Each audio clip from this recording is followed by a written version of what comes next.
fancy transitions on Twitch. Anyway, we are live. Welcome back, everyone.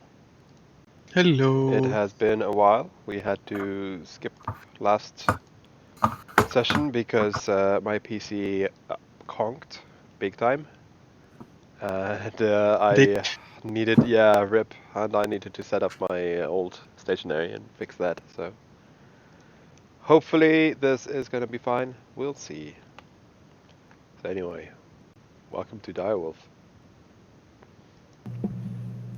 As usual, we have our 3 standard characters.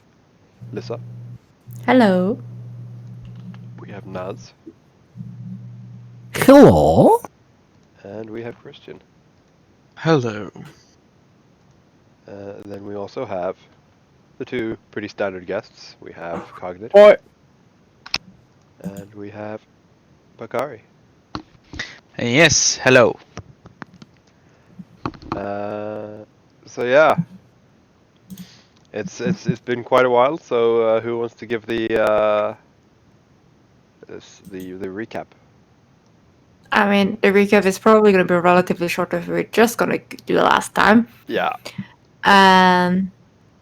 But slightly longer recap. We are still in the Shadowfell. Mm-hmm. We are in the city of... I don't know how to pronounce that name again. I don't either, but it's Skydweham. Skydweham. It's Gaelic. We've been trying to... fact. Yes. Okay, yeah, then I'm definitely butchering it. I'm sorry. Yeah, me too. So we have basically been trying to figure out what we want to do, and we are possibly planning on trying to find the last piece of the book that we've been hearing about that has the curse of the Shadowfell. And we know-ish where it is. And before we're doing that, we are planning on having a kind of party, which is both a see us off for a while party, as well as an establishment of what we are trying to do, break the news of some of the things to the people here, as well as getting Rask's clone person. He's his own person now. He's called Pyrian. Yes, Pyrian. I believe he's his own person. For Rask, I'm not sure if it's done on me quite yet how much he is his own person, but also Rask. There's stuff there. And last time specifically, it was mostly prep to the party. Naz wanted to go on the hunting with our archer friend that hit it off quite well with Lissa. Mm-hmm. And that ended up more with an introspective exploration of himself. Yep. Naz and Kagna and Bakari started to be in the mines to both prepare and check up on the bullet, but he saw Pyrian going around there as well and preparing. And I think it's in this session, or maybe it was in that session. Well, Lissa did meditate on her own. That's probably the session before, on one of her past lives that also used shadow magic, and I found out it is likely that the place where we're going to is a place where she sent a bunch of kids from the monastery she was in back in 1600s to survive an invasion, which is interesting. So at the end of last session, we are at the start of the party. People are coming in. Lissa is fashionably late, as she had basically been using that whole session running around trying to find an outfit that was not super revealing. And yeah, I think that's more or less it. Yeah.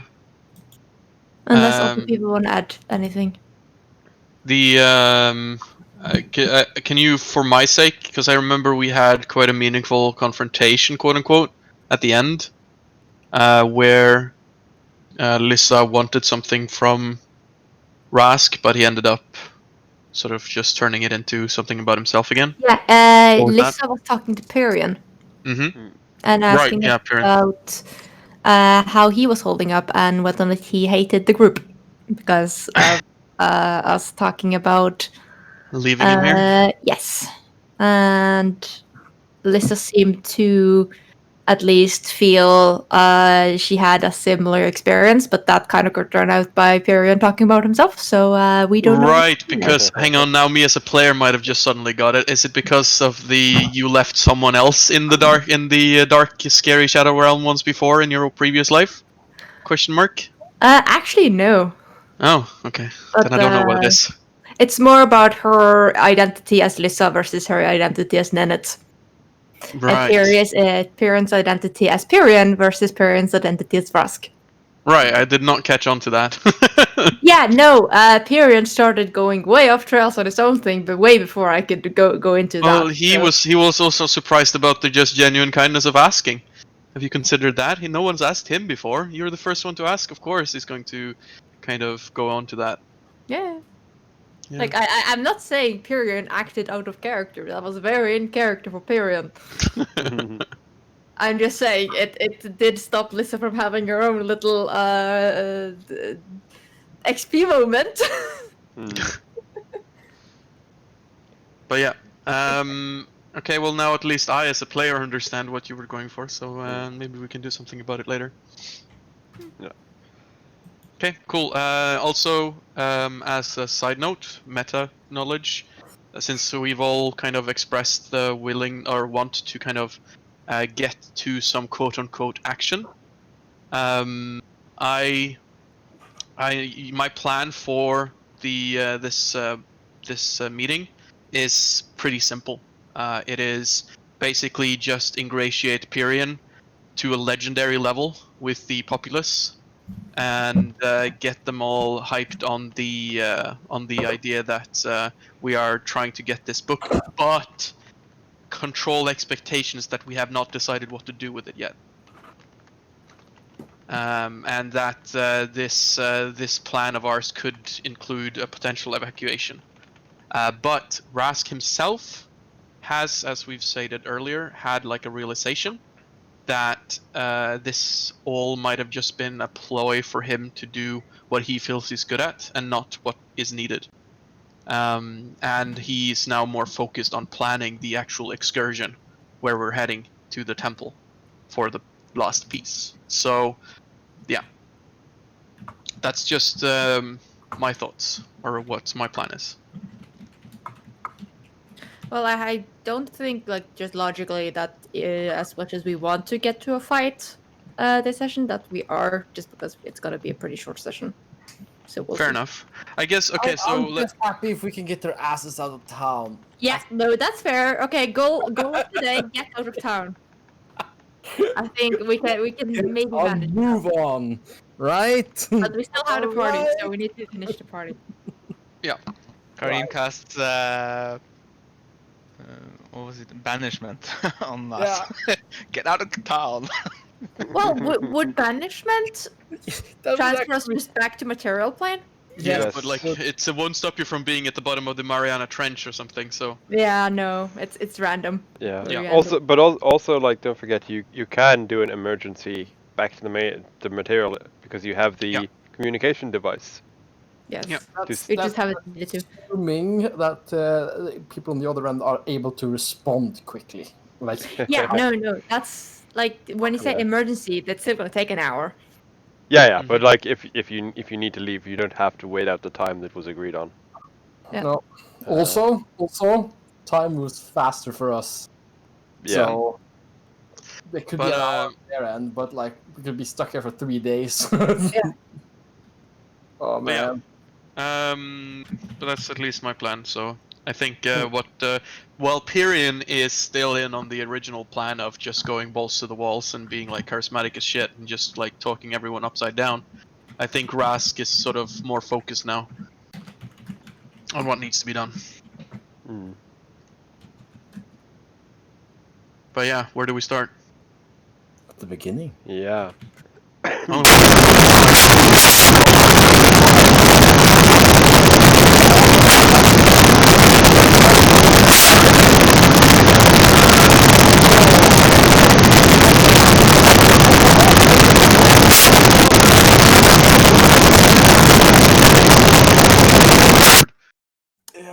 was that?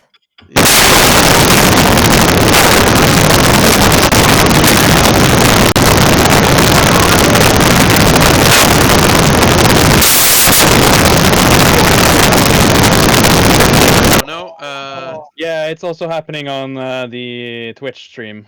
Oh, that was the. Oh god, I had headphones on. That was an ear rape if I've ever. Fucking Yeah. Is it better? I know it was on purpose. Oh. No. No, it's not better. The fuck did you do, Thomas? Jesus Christ.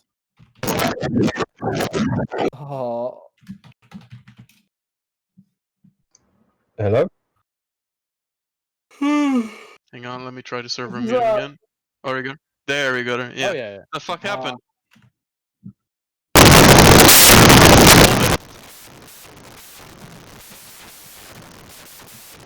No, it's not. It's good. It's good. It might just. Oh no, be... never mind. Now it's bad on Twitch again. Jesus Christ. Jesus. Right, okay. It's fixed on Twitch. What? How did you fix it? I just changed my audio from specifically my headset back to default, which is the same device. But so I don't know. I have no idea what happened. I mean, yikes. Poor button brigade. Yeah, sorry. And also welcome to the stream button. Welcome. What a welcome. What a welcome, yeah. Oh. Yeah. So yeah, I said at the start of the stream, just bear with me because it's technically a new PC and things might get wonky. New PC is also. New PC is also several years old because it's an old one I had to fix. So Big yikes. yeah, big yikes. Let's just hope it goes fine. So yeah, that was a recap. You did actually, you did also have the party. It is technically currently going on in the mines, or has been going on.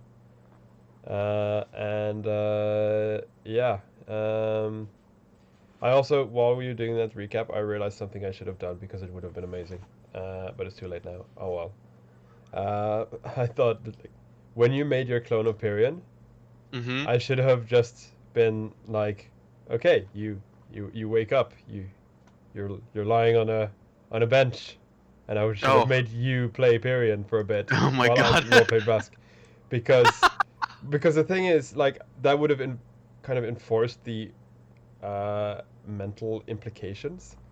Yeah. Because for Pyrion, don't forget, he has every single memory you have, as if it was him, up until the moment he awoke on the bench. You don't need to hammer it in, okay? It was the reason I had a character break last session. Yeah, I know.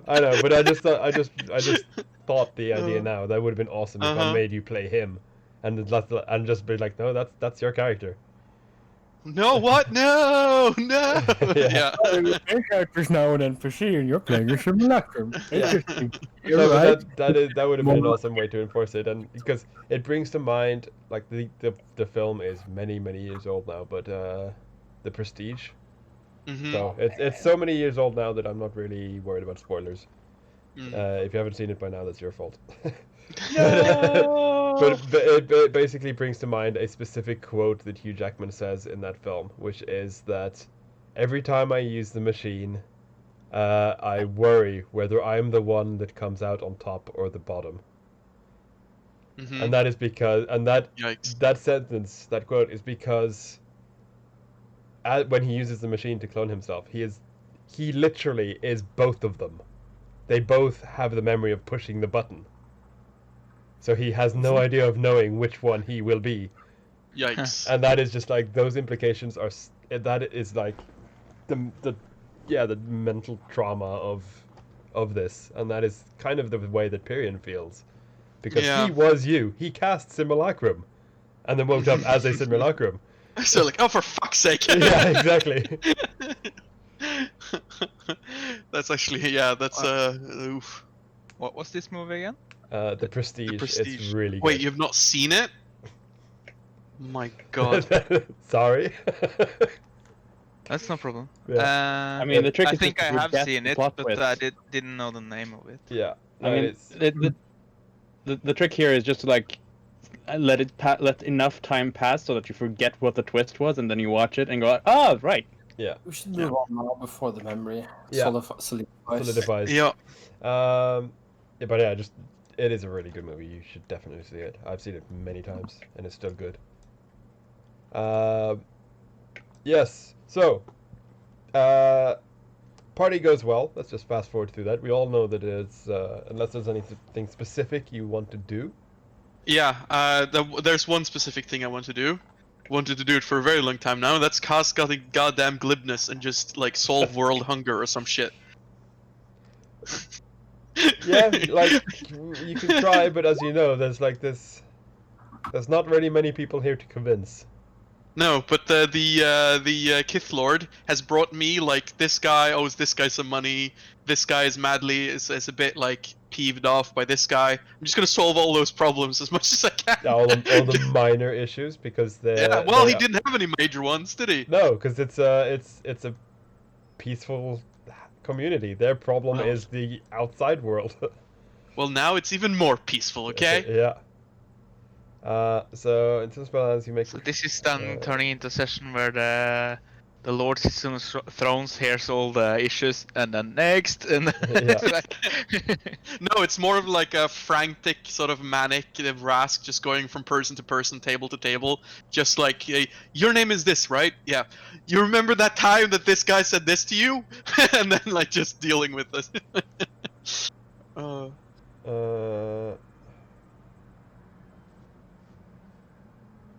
So basically, that would mean that every roll I do for persuading or deception or whatever would be 15 plus 17.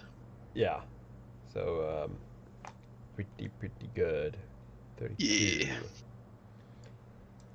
So yeah, you cannot roll a lower than a 32, and yeah, one of you said that. I cast gaseous form on him. Oh, I'm just kidding. One of you. I'm not a willing creature. One of you said that that is like you don't mind being known as outsiders, but you don't really want to be worshipped as gods. Well, you can forget that, because someone here has a charm of 32 in addition to all his other automatic charm features, and is going around solving world problems. Hey, yeah. I know. They are pretty much worshipping you right now. Look, I don't want them to worship me for like a prophecy. I want them to worship me for who I am. I'm amazing, and I want them to know it. That's all. I had hidden away in a corner and just putting my head in my hands. I do. I'm very happy I have a mask of many faces. Yeah. Same, absolutely getting patted on the back by the archer. Yeah. Actually, I believe we were left off as the party, and I don't remember if you were there, but I remember casting Seeming because Bakari looked like shit. Yeah, you've been up all night, hadn't you? Yeah. Studying your books. Because Bakari is struggling with sleep right now. Yeah. If I'm not misremembering. Yeah, it's not a mechanical fatigue, but like roleplay, yeah, you're struggling because of all your different. By the way, those of you who pay attention notice that Pirin is a bit peeved at Rask because this was not the plan. Rask was not supposed to do this rushed. It was pretty obvious that Rask is just sort of like, all right, let's get this done, and just go like bam, bam, bam, bam, bam, like back and forth, just fixing all this stuff and like not really caring about how it's done. Yeah, Pirin is like, because he's like, this was not the plan. Like, I know I would have done it. Like, I would have gone straight to it, but still, I was hoping we stuck to the plan at least once. Yep. Because the plan was that, you know, he was supposed to be getting a lot more of the attention, and he was supposed to be like, it was supposed to be a longer kind of ordeal like throughout the night. Yeah.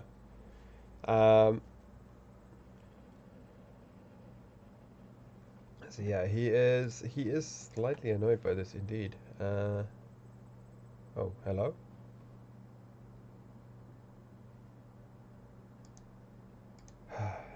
Okay, I've lost sound again. I cannot hear you. Just give me a sec. It can only happen once. Right yeah, now. You can't hear us. I can hear you again. I can hear you again. Nice. Yeah, Oh, no, I just sorry, made the didn't point mean to do of Pyrion would not be able to follow up the glibness as often as Rusk. No, if at all.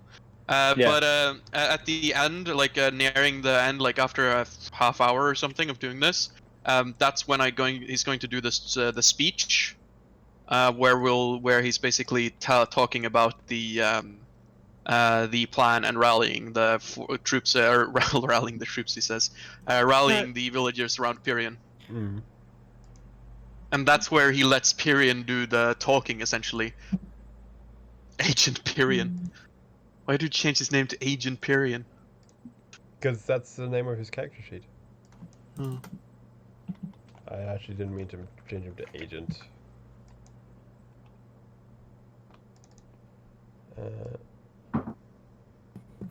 I was gonna say it, but you changed it, so I don't know.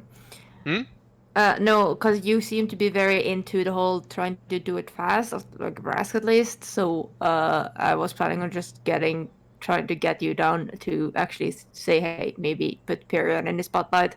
But you seem to already be doing it in the speech. But I don't know. Yeah, actually, if you want, you could probably be the reason for me bringing up Pyrion that early. If you, because you said you wanted. Like you went completely into it. It seems like you probably would get a bit carried away if we didn't intervene, and you might I not agree. put on there at all. So I'm just saying this might just like poke you in between conversations and kind of maybe you should let the guy we're trying to get to stay here and be on the good side of everyone here to actually do some of these things. Right, sorry, I just got carried away. We need to get this done so we can get out of here. Well, but you're he's right. not going to get out of here. Shit. He just sort of stops. He's like in this sort of frantic mood. You can see the glibness is sort of radiating off him, and he just looks at you and just like purses his lips, and you can tell that he feels bad, and then he kind of pulls on a smile and goes for Pyrion, and he sort of ushers him, sort of, come on, let's go, let's have a talk, let's do the speech, let's do this. And he kind of looks back to Lissa with sort of like a forgive me kind of look. I'm sorry. I kind of just give a motion for you guys to go on.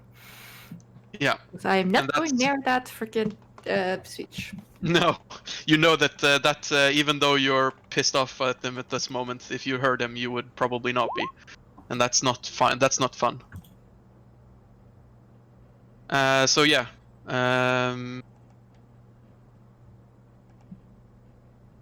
Pyrion will not be.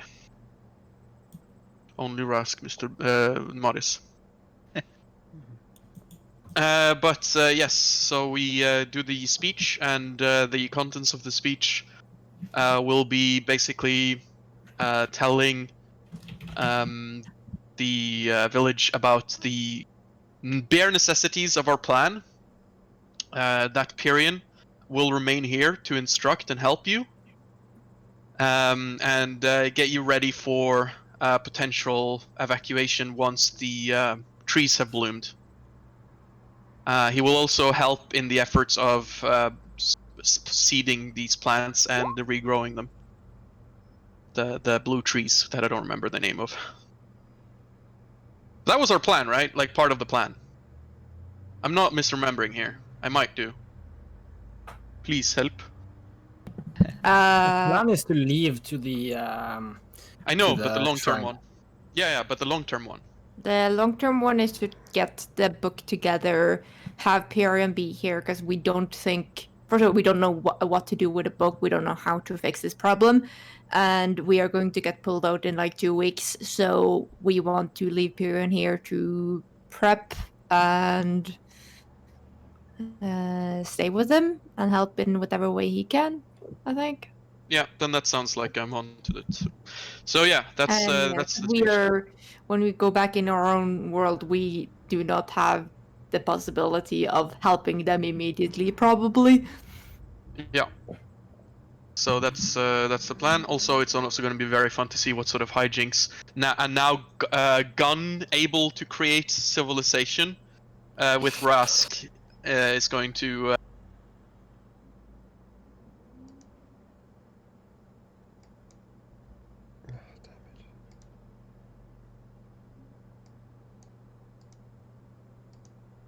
Peaceful people and teaching them how to make them? What?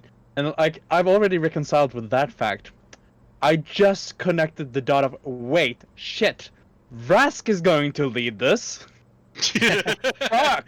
I mean, that's the reason why I said it was a bad thing. I mean, these guys were fairly peaceful before. Okay. Yeah, So the party.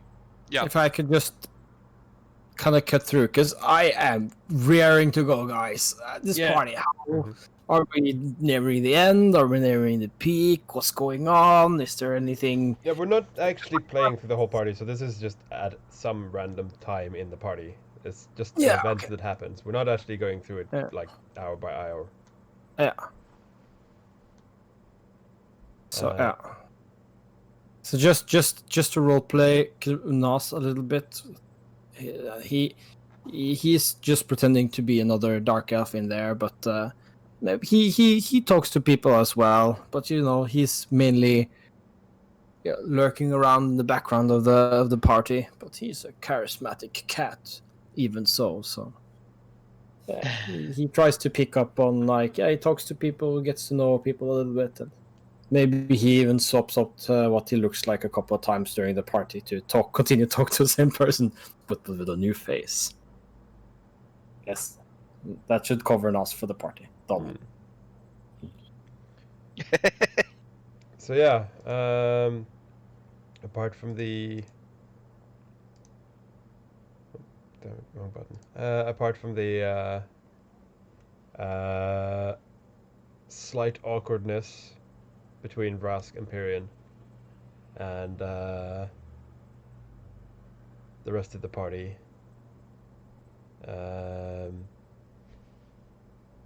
either being very what's the word in English? Oppgitt. Exasperated. Yeah, well, not really what I was thinking of, but yeah. He said exasperatedly. Yeah. At least very, very like semi-disappointed in Vrask, and also like a bit worried for Pyrian.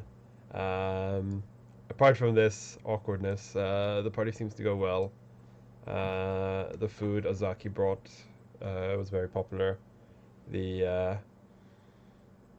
All the engineers and stuff, despite being sad that they're not allowed to continue on their guns, are also enjoying and joining in on the party. And it seems to go well. And no matter what you say, even despite your best efforts, rumors start to spread of how you are the adventurers who's going to recover the book. You rolled too high. I think that's the first time you can. I didn't know you could fail a skill check by rolling too high, but apparently you can. Fun fact: die rolls are signed integers. That's a computer joke for you guys. They can overflow. Yeah. So yeah, despite your best efforts, you are sort of seem like looked at as the great heroes, like no matter what you try. But apart from that, the party goes well. You have some nice, good drinks and good food, and the next morning, it is probably time to set out again. Yeah. So one thing I wonder if we were able to do with the party was get some help for the journey ahead. Either some supplies, some cool shit, weapons, magic, whatever. We are at least getting people with us up to the town. Yeah. Before we're heading off. Yeah, so there's a drow priestess, 1, 2, 3 drow guards, 4 drow guards. Nasus. Yeah. Urla. Oh. So there's And Asaki. and Ozaki, yeah. So they at least will be returning with you. For the journey up to town, at least up to Rockmount.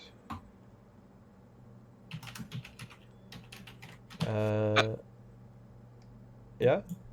No, that's it's fine. As long as the town still remains safe without them. Yeah. Yeah. Okay. And I'm only gonna ask this once. Any last minute preps? Make sure we have food and just equipment, correct? Suggestion: can we roll for it later if it turns out we should have prepped something? Yeah, we can do that. Probably better than trying to figure out what we're missing. It's just gonna mean more time in town. Yeah. Move on. Yeah. I'm just like, if there's anything specific you wanted to do at the gate. Yeah. Mostly joking. So yeah, it's now too late. You are outside town.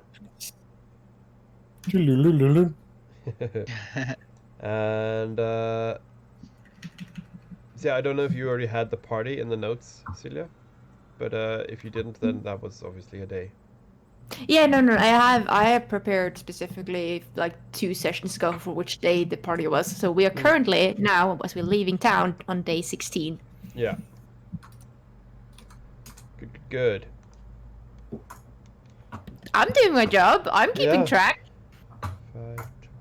5. What I don't remember is what time of the day last 24 hours I got this minor madness from the last time. Yeah, that would have been It- just before the party, I think. Did you? just Was check it my- before or after you? I think it was reawakened the actually teleportation spell? something you told me to do because I had not slept. Yeah, no, yeah, that was just before the party because I remember you were doing that, minor madness during the start of the party. Yeah, so it will last about half of this day as well, or Yeah. something like that. Yeah, Believe me. yeah. So because of that, we will do a bit of role playing as you start your travels, because it might be fun for you. One thing that Rask is trying to do, by the way, while we travel, is to heed his archer friend's advice and think more of the moment, because he always sort of slips into these grand schemes of his every time he has a lone moment. But he now tries to focus more on the moment, as he was told to do. I will actually, before we leave, track down Perion and say goodbye and good luck. And He we'll gives be you back. a really desperate hug. Yeah. I gave him a really good hug back. We will be back. It's not the last time you'll see us. I hope not. Of course not. Be safe, okay? And don't hesitate to have that cocksucker teleport you back home if things go south, okay? I won't. You know I'm not taking any of your shit. Also, just make sure that it doesn't waste his spell slot so he doesn't have that teleport ready. That I will remind him of. Good. So yeah, First thing I do as I get back to the party is just like tell Rask, keep your teleportation spell ready, just in case. What?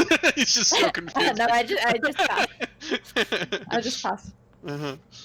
By the way, now that Bakari also found this teleportation circle in this city, his spell would actually also be. All right, you could also get us out. Yep. Nice. So yeah, this is pretty much your party, your traveling party. Yeah.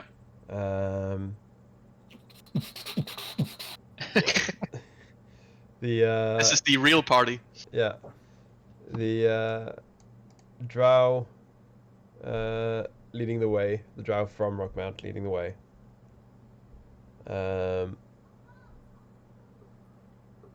As you travel out in the night, because it's always night in the Shadowfell.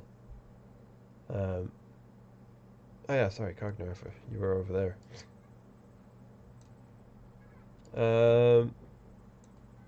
Yeah, it's quite easy going. Like, no one seems to be talking much, or and obviously, like, there's no light. Well, Bakari is bragging Yeah, about what? about his earlier exploits and probably saying too much about things that happened before they came to Shadowfell. Oh, he's just Uh, like talking and talking and talking. Yeah. He Yeah. is, and he is specifically talking about his exploits, and maybe not always giving all the context, but enough that this didn't happen here in Shadowfell. By the way, Cogner, you're probably the one on Darius, actually. If you Yeah. want to be. Yeah, because I finally took off my sunglasses and took out my AirPods, so now I can actually like see and notice things. Yeah. Yeah. Tell me, Bakari, more of this tale of your female friends and your conquests. He just looks at you like, and I then he don't just know starts what- talking more about his other exploits. He didn't really have anything to add there. And now I'm actually curious. Like, what are your great exploits? Is that one Hmm. time I think he's you wrote talking a- about what we did. Yeah. together. Yes, well, I would probably talk about what happened in Hamanaptra? Egypt and Hamnatra, yeah. Okay, because I thought you meant like the time you really showed that other academic and you wrote a really scathing article. No. with all the facts. No, he's talking about what we have. Like before joining you guys, he was basically a desk clerk or like doing research and all that. So he didn't really have like at least in the field exploits. It was more discoveries maybe. Hmm. And, But I would and also really- imagine like because you are like you were more of a desk guy, but you were also a highly valued academic for Yeah. like a museum. So I would imagine that one of your bragging moments would be something like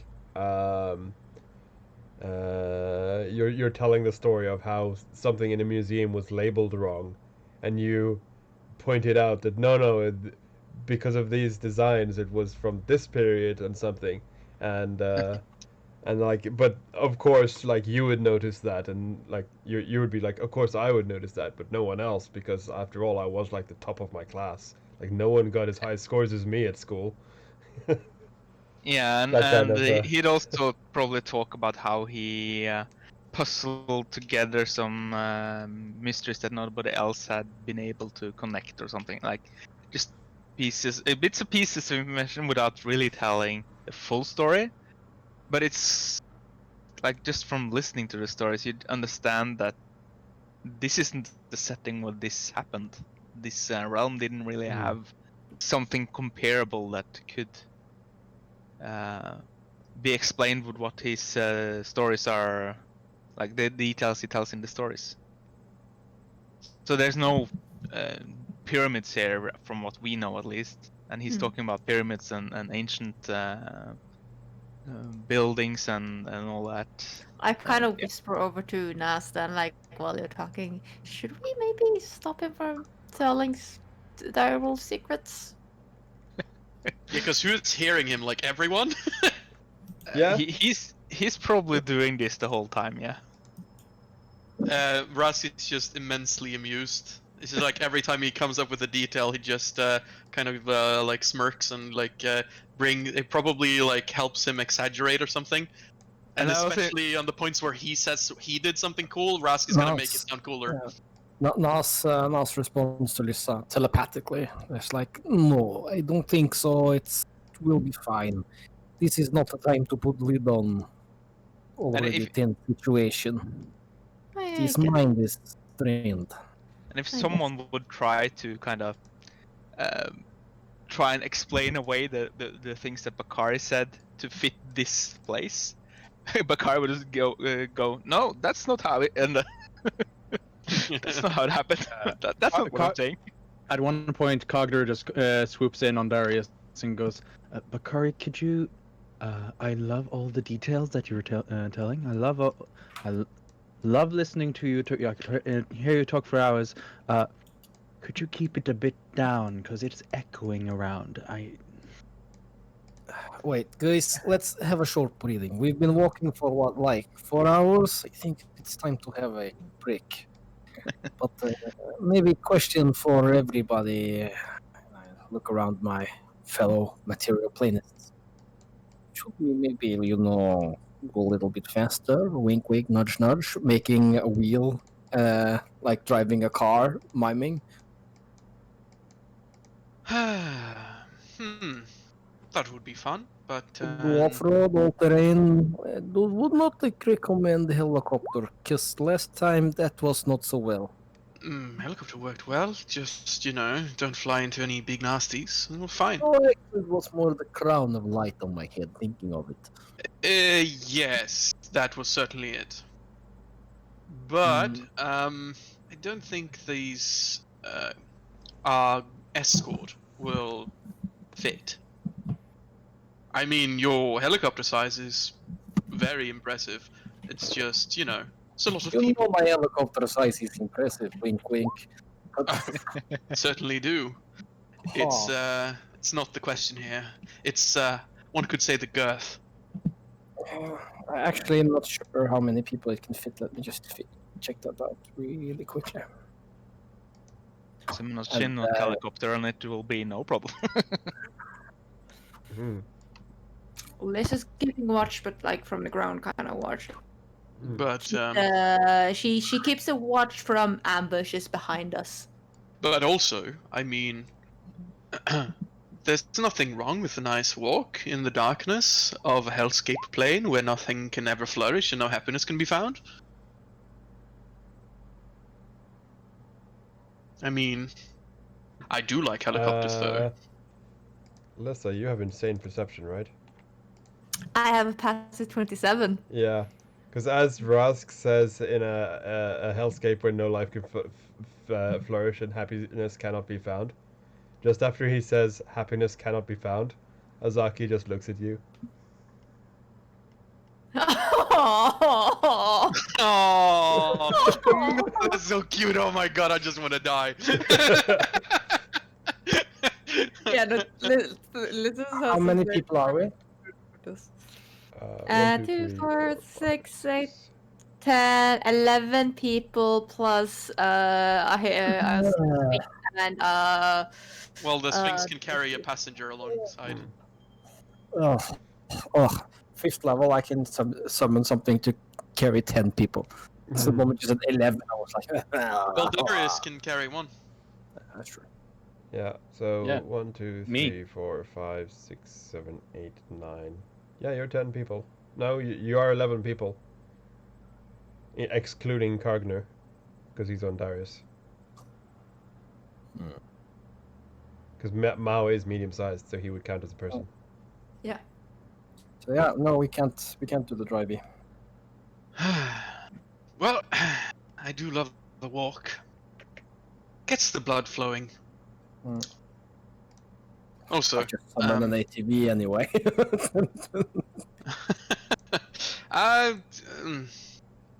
could at least have summoned more useful vehicle. that was in character, but I didn't do the accent. I'm sorry. Oh. Okay. But, Alright, yes, I say we too much just. military, I agree. If we have to walk, we should keep low profile. Or what do you say, Urla? I forget name of. Yeah, because she knows ways of shadow. Oh yeah, she's with you as well. I forgot. I didn't drag her. 'Cause yeah, that makes 12 people. Yeah. Oh, Sorry, cannot make vehicle. Your fat is too big. I'm too many. Yikes. I will drag her out there and.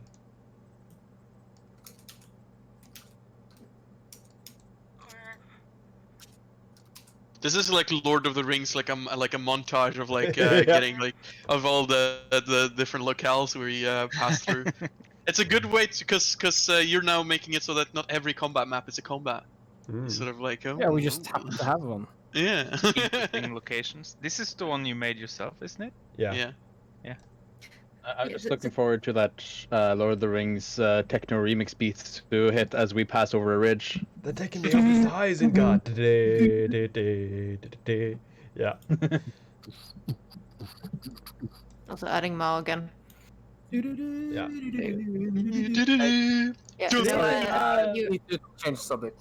Yep, sorry. Yeah. you, So Celia, Yep. because I assume your characters might want to rest soon, because I am moving you on the world map as well, and Mhm. one more tile, and it will have been 12 hours of travel. okay. I'm Yeah. assuming Well, we've had, at least had a couple of like lunch stops and Yeah. so on the way. Yeah.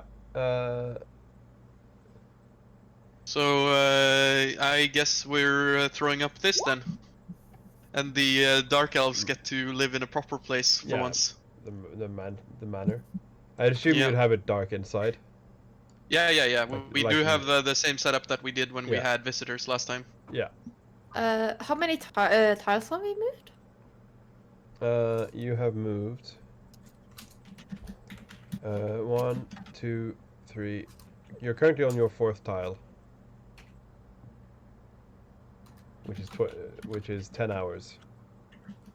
So one more, and it will be 12 Okay, and a 5 half. tiles is. And he's also made it very similar to the architecture of what they're used to as well, the inside, Mm. Yeah.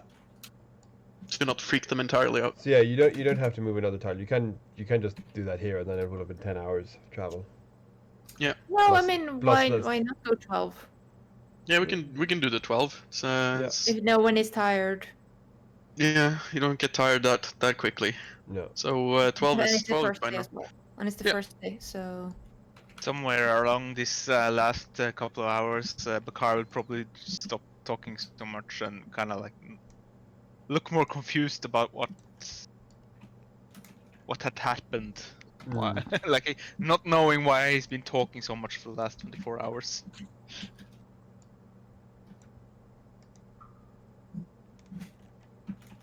Are you feeling better, Kagner? Bakari, I mean. Well, he have probably not slept all that much lately, so he's still looking tired. But he's saying to you that he's fine. All right. Speaking Well, of- He doesn't really understand why he'd feel better because he didn't feel sick or anything. No. But yeah, so speaking of, I want everyone to do their sanities. Right. Here we go. Here we go. oh, hello. It's because I've been listening to the teachings of the archer. Yeah. Okay, Did you so just get an oh, you have bonus? Can you save? That is right. I am. This place is not so hard on mental faculties. When you are when you're But the Rask is gonna go up and he's gonna end up on a random minor. yeah, so Bakari is going down. Oh, the way you said that. Lissa, you are normal. You're staying still. Cogner, ooh, only just made that. Yeah, Brusk, you are feeling better, or like going up in sanity, but that sadly means you get a minor. Wait, But- really? Yeah. Yeah, because you go in a tier list thing and. So wait, yeah. if you keep bouncing on like one like major level, do you get like the most majors you could ever do? Possibly. I haven't Wow, really that's thought this a out. little bit ridiculous. Whatever. And Nas is also a 20, but not a crit, so you are staying still.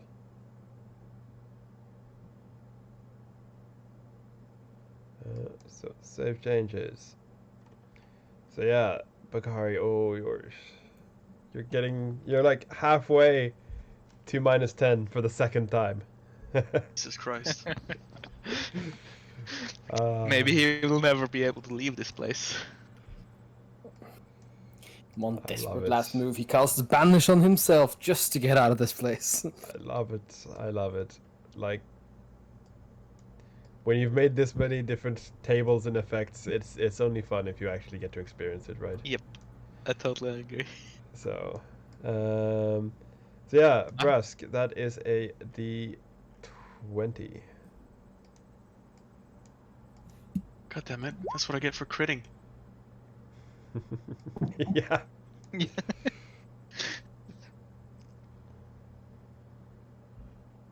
Okay. I bet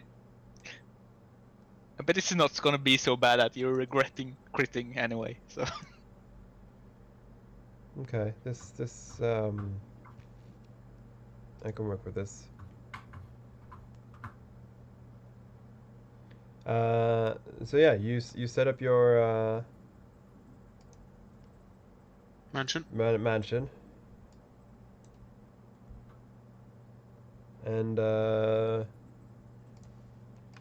and rest for the night.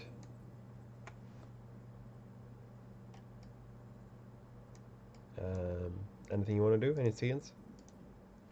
Or are we just gonna say you're done with Other your rest? than that, the rooms for the priestess is a little bit sort of BDSM dungeony, except without all of the sex stuff. So that's where I thought she would feel most at home. Yeah. Some of us get a knock on their door, like, do you want to swap rooms? I'm not comfortable. Sorry,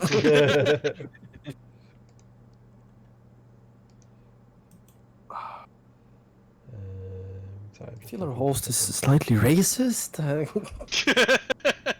Yeah. I have an idea for a scene in passing with it, which is just like Cogner and possibly Bakari and someone else just lounging in one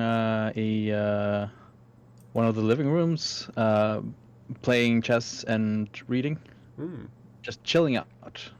Yeah, just as part of your rest, you're just like, yeah, relaxing and. Actually, I have a scene with Lissa. What with me? Yeah, because I think nearing the end of the night, Rask, probably after sort of hanging out and sort of just mellowing out a bit. What was my minor, by the way? Because I might want to use this. This starts kicking in now. The insanity I got, Thomas. It's not what you need to roleplay on. Oh. Okay. Well, and anyways, he sort of comes to your room, knocks on your door. Yeah, is it like before we go to bed kind of deal? Yeah. Yeah, okay. Yeah, I am probably doing some yoga, and I stand up and walk over and open the door. Hey. So you probably... We haven't really talked about this whole Pyrian thing, have we? And I've kind of noticed that you seem to be bothered by it. Do you want to talk about it? Bothered? She kind of seems a bit put off that you came to her to talk about this. I'm sure if that is the word I would use. Uncomfortable, then. It's understandable, but you need to realize he's just Snow given sentience.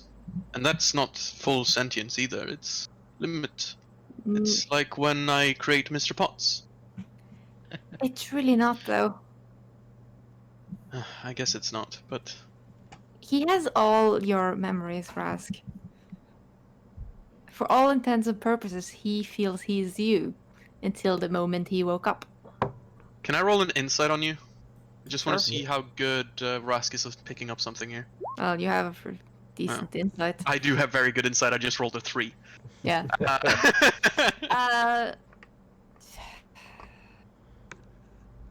You don't get what kind of she's been picking up with him, but you can definitely tell she thinks he's more than just a magical creation. Right.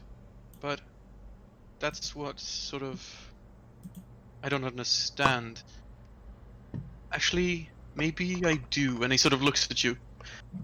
Do you identify with him? I mean, you have lived several lives disconnected from one another. I mean, it's not wholly different, I guess. Because I have, even though most of my memories of those lives are gone, I still lived those lives. They were still me. Hmm. But also, I am Lisa. I am also a separate person too, but that doesn't make me less them. Right. I must admit, I've sort of always found that hard to sort of understand properly as well. Although you have the benefit of it being a chronological sort of personality, it's still so separate and so distant. It's. And she kind of starts leaning on the doorframe. It's hard to explain, especially for someone that hasn't. Like, for anyone, no one else has experienced this, as far as I know. Oh, I hope so. Maybe like the closest would be the other avatars we met in Hamanoptera, but even then they are not reincarnations. They just kind of inherit the power and title. Yeah, they are But more. They are not one continuous being, though. yeah, like for me, I it's hard to explain because all of like my lives, I feel like they've all had their own separate identity, their own sense of being themselves, but every new person has also been the past person, and that's it's hard to kind of tell, like He kind of just laughs a bit to himself as he seems to stare a little bit vacantly, like next to you, and he just sort of yeah, looks at you and smiles and says, "Seems like you need to reach your avatar state, connect with all those previous lives." like when you turn a golden.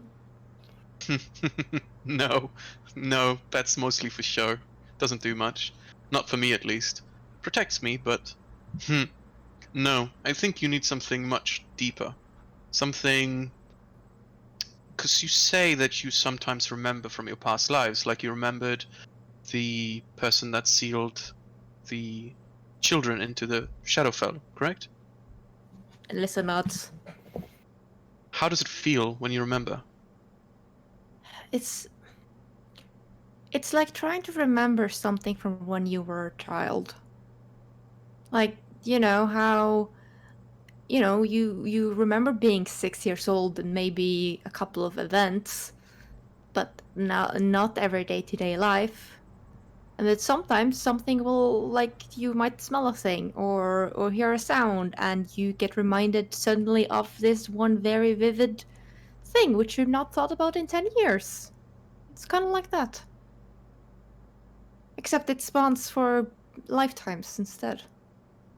I'm trying to wrap my head around it, but as you say, that's such an abstract issue you're having. It's so hard to imagine, because aren't you in each reincarnation? Can't you just be like any person, any gender, any ethnicity? It doesn't really have. There's no pattern in it. Not as far as I've seen. And Like, I mean, we were, DM. I remember we talked about. I don't remember when, but we talked about Lisa might be reincarnating closer to the area where Kentimentio is. Mm. Who was it that said that? wait, I remember that's a that thing? thing. Yes, we figured out that might be a thing. Holy shit, that's actually pretty big, yeah. So it's yeah, no, because Lisa's been reincarnating, possibly to hunt down him. So it's part of the prophecy, I think. Yeah, all So your lives have had some kind of relevance to potentially finding him. yes, so she's been basically reincarnating in areas where she has a likelihood of finding him or doing something. And wait, holy shit. You have a disparate, separate entity of yourself currently laying in a sarcophagus in Egypt. I'm trying not to think about that part, but yes. Holy shit, that's what bothering you with Pyrian. That's frightfully similar for all intents and purposes. If I was the one laying in that sarcophagus, Pyrian could have been in your position right now. Oh fuck, Oh no, this is I raise an deeply eyebrow as you uncomfortable. clap. As you monologue. He's like, what if it was me waking up after that ritual and I had this realization that because I knew what I was doing, I knew the plan. That was Yeah, but Perion knew the plan too. It was his plan until that moment. yeah, but that's like winning the lottery if you end up not being the one sacrificed to the dark ether with no happiness can grow. Yes. That's why I've been trying to at least, talk to him. Make sure he's alright. Yeah, I know, but this is analogous to what you're talking about. What about her? What about the other you? Well, there won't wake up until me here dies. So she's a clone? Or is she you? Or are you her? Or are you a clone of her? Just shooting in. Remember that we learned that there was no soul in that vessel. Yes. Right. So you are. Yeah. This is thing is that is the body of my original self. The difference, I guess, between you and like me here now is you and Perion. I don't know how your souls work. If you have one soul split in two, or what is going on? No. Oh, please don't bring in the applications of a split soul here. No. It's a pleasure to make your acquaintance. He is not my Horcrux, okay? But my point is, right. the difference is that it's sort of the opposite for me, and well, it's really weird, that body, because there's two bodies and one soul. Right. When I die, my soul will jump into that body instead of getting born anew. I feel like we're going to have to bring in the arcane artillery in this debate. Where is Bakari? He sort of just looks around. Where did I place this room this time around? And he, you probably know that he's in the what is it called again? The resting area, like the study, living room. Yeah, the living room. Yeah. Currently playing chess with Cogner. Yeah, so he comes in like in a sort of in a frantic state, like, Bakari, need to talk to you. Philosophical issue, massive break with reality incoming. Need your help. He's studying the chessboard and he doesn't respond to you immediately. And then you see this ghostly hand move a piece, and he says chessmate. What was it? Checkmate. Checkmate. Yeah. And then he turns you. What? Implications of having multiple clones and individual created beings with souls, fragments, or the chronological order of one's being. Philosophical stuff needs some cold, deterministic eyes on that case, because I'm starting to freak out a little bit. And I guess Cogner, you could come too. He blinks a couple of times, then looks at Cogner. Like, yeah, Cogner is just like staring very intensely at the chessboard, and just like not ready to give up the fight. And kind of like hand waves, like, yeah, cool, and just like sits there going, He looks at the chessboard. Hang on. And says, you coming?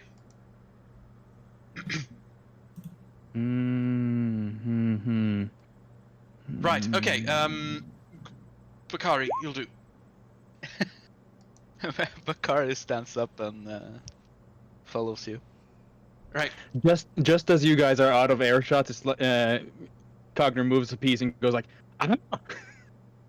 Okay, we're going to solve this once and for all. And then he yells out,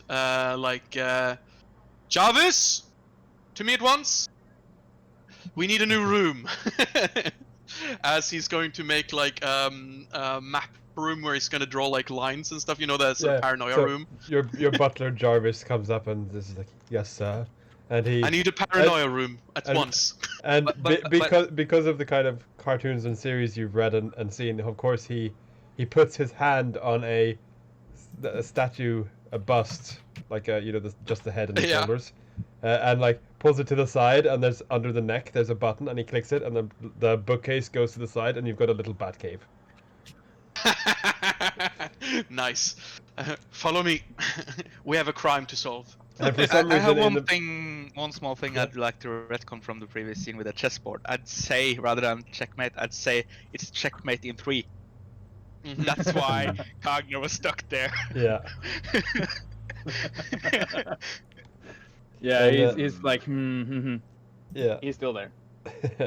Okay, in this miniature Batcave replica, there's like it's the classical Adam West Batman kind of cave. So there's like a big bright red phone on the desk, and With the mayor, pay like a text like saying the mayor. yeah, it just says mayor on the phone. Yeah.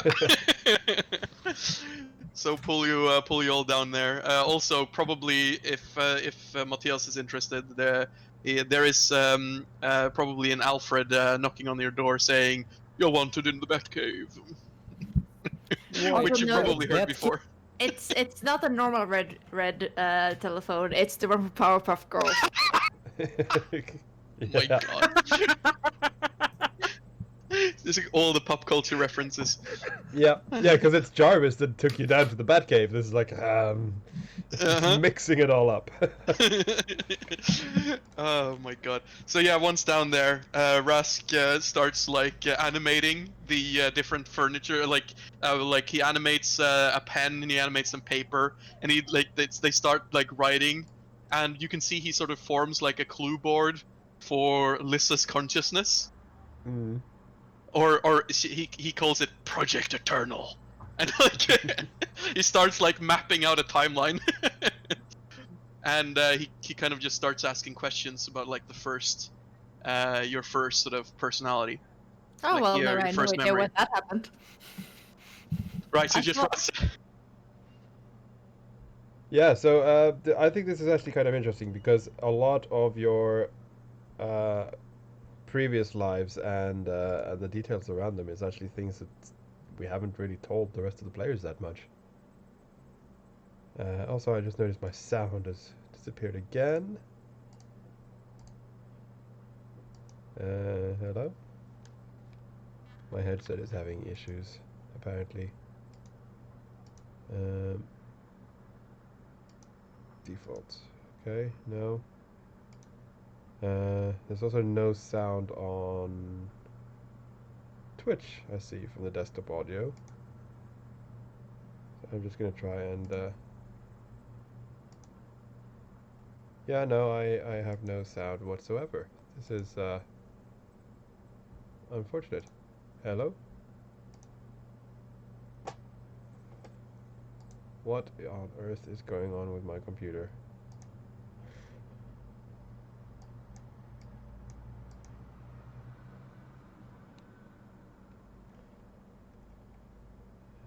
Logitech device, yes, that is correct. Like, I am transmitting, I know I am transmitting, but I know that you cannot hear me. I also see on OBS that there is no desktop audio. Yeah, I gathered you could hear me. I'm seeing in the chat. I gathered you could hear me because I see that I am transmitting on both OBS and Discord. But there's no desktop audio for me. I cannot hear anything, and neither can OBS. I'll try just turning my headset on and off shouldn't help because my desktop isn't transmitting to OBS. What is going on? I'll try restarting. No, it won't help restarting Discord either because I could try, but because I can't hear any Windows sounds either.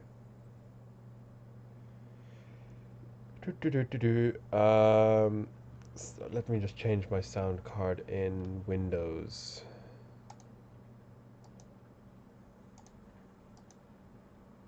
there. Hello? Nope. Du-du-du.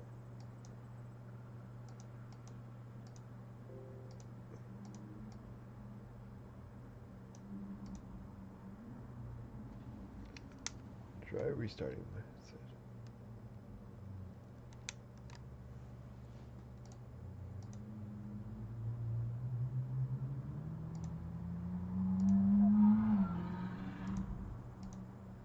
Hello. Beep beep, boop boop.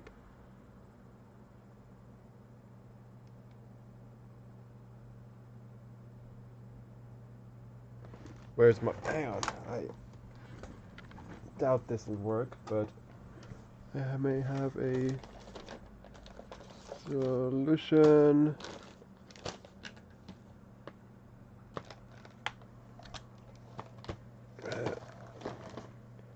If this does work, it will be a very temporary solution. But let me just sorry about this. Be right back.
Can you hear us Hello? now?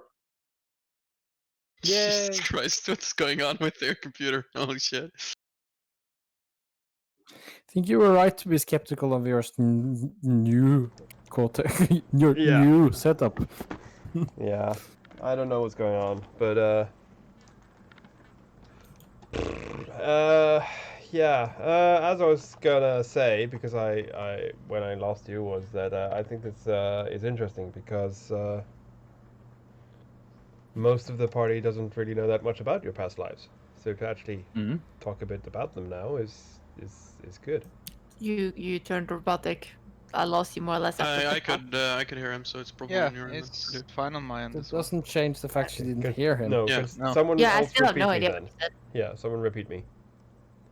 Well, he says that it is interesting that we're doing this because nobody else in the team has heard about your background stories anymore, or the lives, so.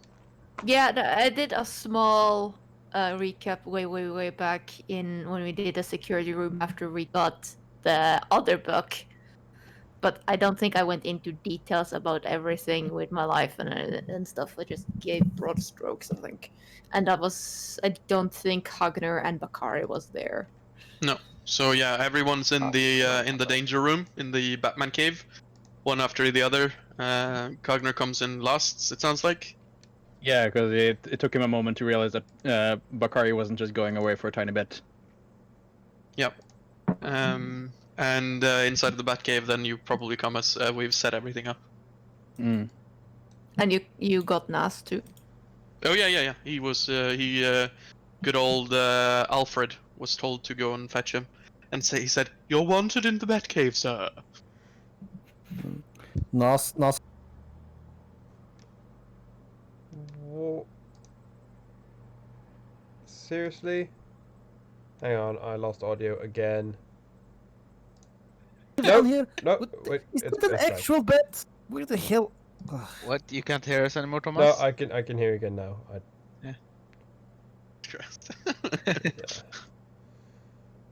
Please continue. All right. So yes.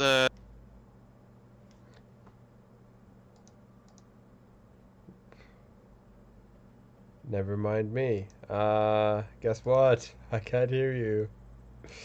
Ellie again. For fuck's sake, now. Wait, can someone say Is it something? just Hello. someone you can't hear? Oh, now my volume's gone down, so I guess my headset is woken up again. Christ, this is such a clown fiesta. Yeah. Okay. If that happens again, I will tell you, and I will do a computer restart Okay. because it's getting Okay. annoying now. So let's just try and continue. I can hear you now. Yeah. So, yeah. So why don't we let Silja then take the lead and tell us about your lives? Well, okay. So things like you basically just got her down in the cave, and you just say, "Lisa, go through your lives." Yeah. It's the middle of the night. Okay, fine. For reference, Laz and Bakari and Kagner, we had a little bit of a discussion of souls and bodies because I pointed Rask, Pyrian, and I pointed me, Nennet. Yeah. And I thought that it might be poignant to trace this lineage of hers and see if it's truly the same, because that might have some implications. Also, because, well, it might be important for what's to come. So, sit down, everyone. I brought beverages. Rask, first of all, we are the same person now. Oh. I haven't answered, that's my answer. Sorry, you went robot. What did you say? But we are the same. And that's my answer. I am the same. Also, we have the same soul. Because there's one soul. Yeah, and I believe you. We just need to track down this path of yours and why, for instance, if there are any large gaps between your rebirths and the geography of them. Well, from what I know, any rebirth has happened either in proximity or somewhere where I would have had a chance to stop Kentimenti. Yeah, right. Because you see, the reason why I'm a bit questioning is why is that? What is making you do that? Normally, magical forces doesn't just happen. It's not the Oh, no. force. No, like the reason I'm getting reincarnated is because of Sekhmet. Because Sekhmet gave me that before the connection was completely severed. Sekhmet gave you that. Yeah, Right. like just before I died in my original life, I tried to get to her temple, but I was killed before I managed to reach it properly. But I was close enough to be able to talk to her. I don't remember much of it except that it happened. Nor do I know when in modern time calculations calendar this happened either. Maybe Bakari, when we get back, you can try and figure out when in Egyptian history that was supposed to be. Because I dropped. What was supposed to be like? When actually calendar Nanette existed, because Lisa has no fucking clue. But you are an expert on Egypt, so you might actually know. I don't know if Bakari would have any clue just out Well, of if his not- previous knowledge. Yeah, like not necessarily knowing now, but when we get back home, you might be our best shot at figuring out when exactly Nanette lived. Bakari taps his spellbook, and I could possibly figure it out immediately. right, because magic, obviously, you do that. Actually, that might be important. Not just when she lived, but if there's anything else that we can use. Because one thing that has been bothering me is you have this other version of yourself without a soul laying in the tomb currently. We've Yes. even given her a fancy watch. Yes. if you were to die, you would reawaken in that body. That would be your last incarnation. Wasn't that what we found out? Yeah. Right. That isn't. That's how. Oh, Right? Not sure I follow. Quite. Okay, look. I've been. Was Cogner with us in the tomb? No, he joined up on your helicopter ride back from the tomb. Okay, so Cogner, did we ever tell you about what happened in the tomb you came with us from? Not really. Yeah, I believe I was dragged into the last bit of your briefing before we got the whole vision about fighting Kentimentyu in China. Okay, And so my first life, I'm reincarnating, if I didn't tell you. I've gathered yes. that much. Yeah. That body lies in a stasis in a temple in Libya. Okay. Right. So And it's a fully organic body that just it does not rot. Yeah. Kind of. Yeah. Okay. Yeah. So this was your first life. my very first life, and if I Mhm. die now, I will reawaken in that, and that will be my last chance. Okay. So it lies like a kind of like prepped vessel in a sense. You could say. I guess. Sorry, I've done some research on magic, but yeah.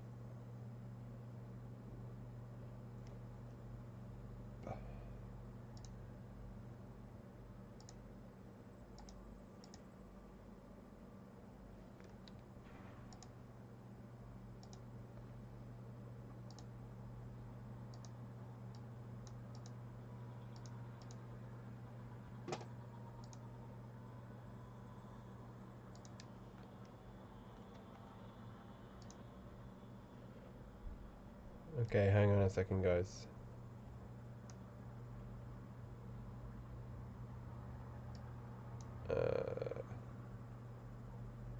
Yeah, I've lost audio again. This is really fucking annoying. So yeah, I think I'll need to have to do a restart because this is just ridiculous. Or, well, there's one last thing I could try before I do a full restart. That is simply unplugging my headset adapter and sticking it in again. That might work.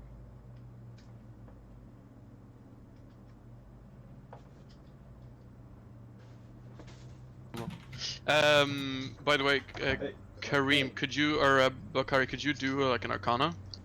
Because what Rusk here is hinting at is his is something that is similar to two spells that only wizards normally know. Clone? Yeah, I can do that. That one, yeah, and another one. Which one? Clone Clone. and Magic Jar.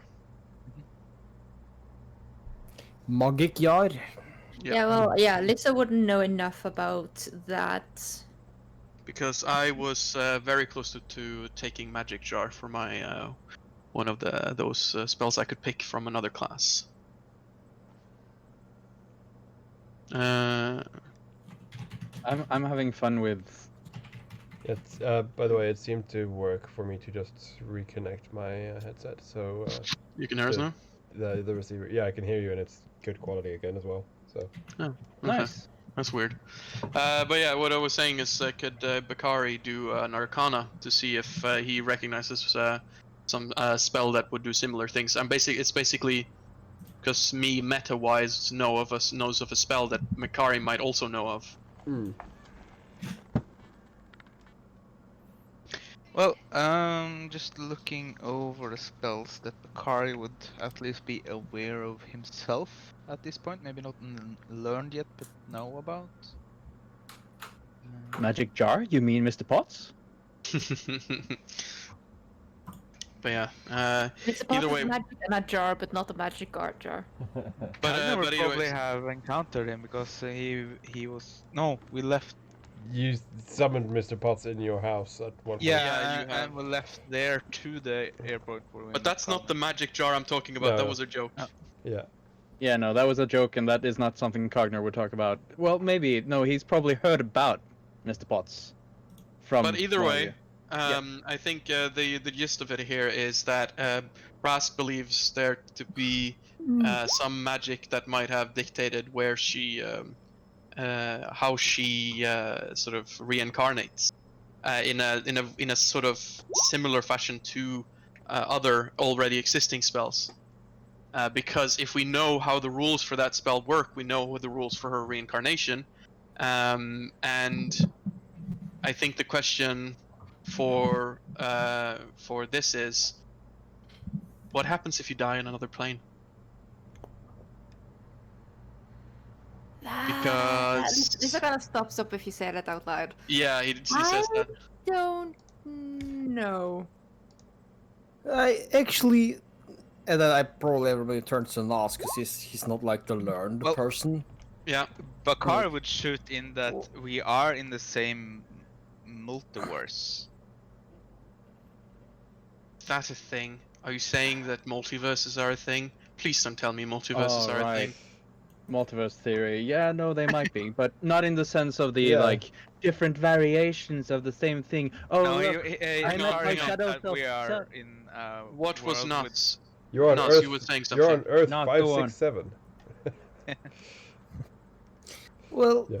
yeah, keep in mind if I'm not expert, but I remember all way back when we first. You guys remember this dragon that attacked the museum? Which dragon?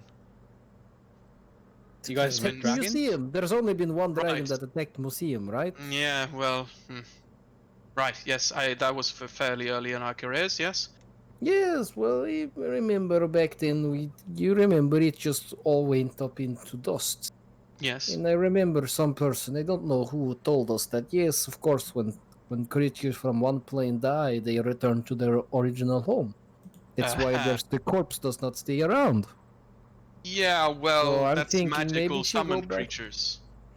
No, I don't think that so. that was all Feywild creatures that died on Earth has also disappeared.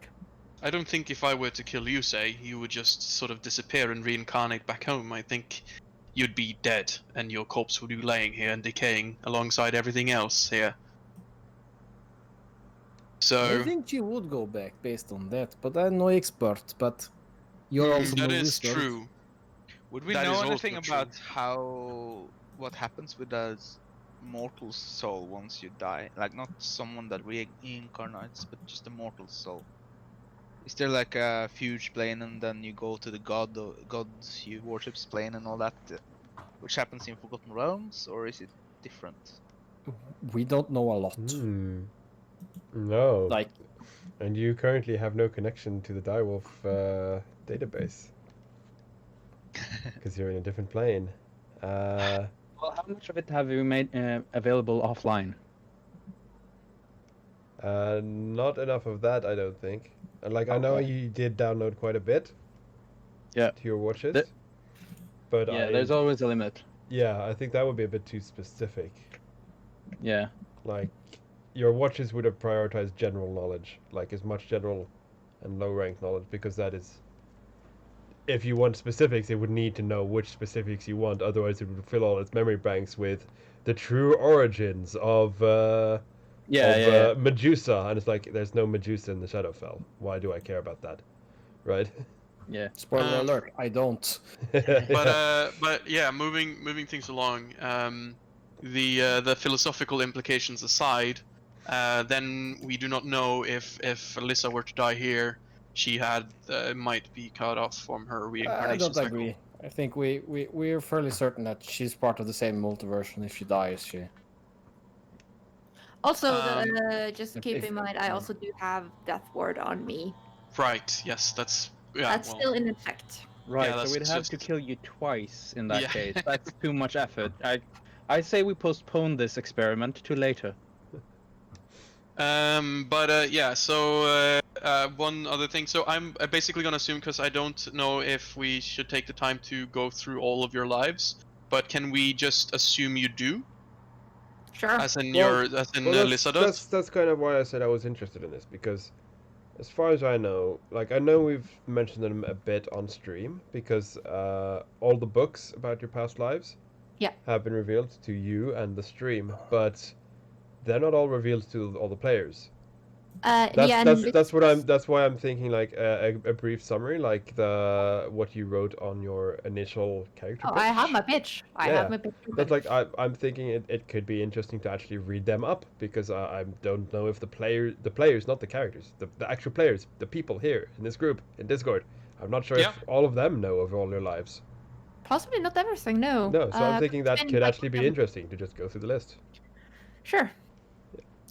So Lisa kind of says, okay, well, when we get back, Bakari, if you could check up on some Egyptian history and see if there's any hints of when, because I know my own book, Origins, is the only really big book that talks about Nenet, but it might give you some kind of idea of when in what dynasty she's from, because I honestly don't know and do not remember.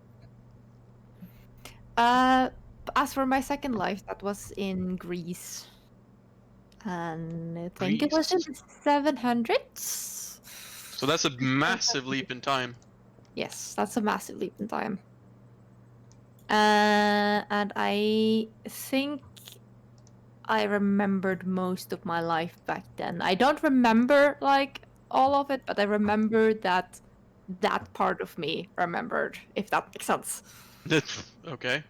So, like, Not my life... really. Okay. It's okay. It's okay.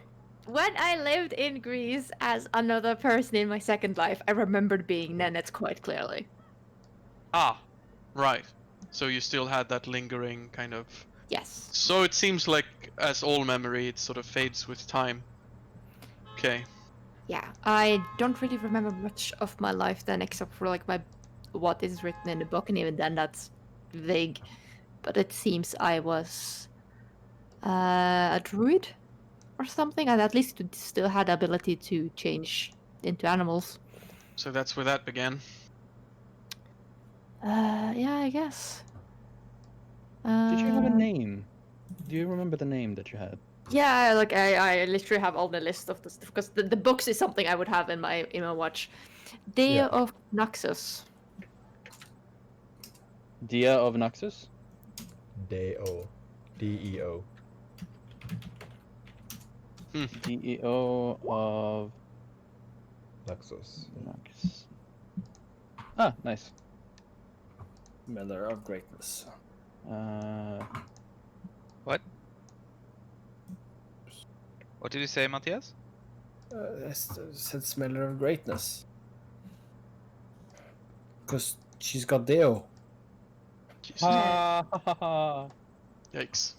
You asked me to repeat myself. I didn't offer to repeat myself. Yeah, I thought you actually had a translation, what it would mean, not just Oh, a yeah. joke. No. That was- That's your first mistake. I value your high thoughts of me. No. No.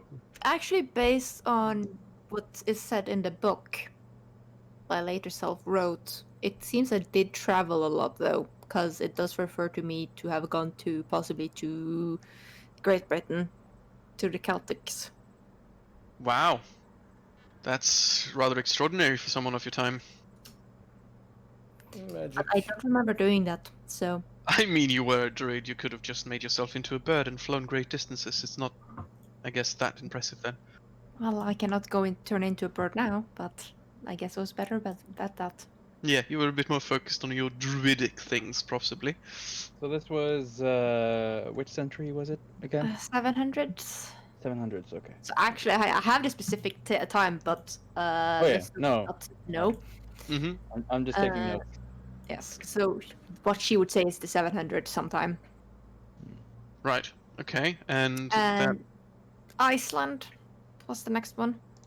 Iceland. I'm pretty mean- sure. Yeah, no, I'm pretty sure I'm related to Bree. When? You remember Bree, right? Wow. Agent Okay. Bree. Yeah. Yeah. What happened with her? Not sure. You think she got pregnant? Mother leave, right? Maybe wrong. Right. Yeah. Okay. Well. So Iceland. Yes. So there's an elven community there. Right. Of course there is. Did you birth it? Possibly. Oh my god, wait, so you've not only begun a race of elves in Iceland, but a race of cat people in Russia. Yeah. What? Cats? I Yeah, She's been a mean, cat person as well? Yeah, she Baba Lista. Nanette is my first life, and a point to not. Nas is my great. How many great was it? Lots. He makes like an non-committal. I stop counting. No. Cogner is like. This is holding joke. I it- have we very have accurate got rough knowledge. so we actually know how many greats it is. Yes, No, I have yeah. accurate knowledge, but why bother? Iceland was Cogner the is- third life? Was that what she said? Yeah, Iceland for third life. Iceland is third life, yes. Yeah, Cogner is like holding his glass at like a hawk, like they're just grasping it from the top like claws, and then just like staring at you over his illusory glasses that he's not actually wearing anymore, and just like with this like what? Because now this is the first time he had heard about any of this, and you're like, wait, okay, just continue. I was known as the speaker of gods there, so that's a thing. I don't know really too much about that, but of I course was you known were. as I was known to talk to gods, so I was probably trying to reconnect. Well, if they only knew, right? Mhm. Was that your only name, or did you have or was that just a title? I don't remember my actual name. Okay. He Hmm. keeps noting down. Speaker of gods. And I lived for a long time there.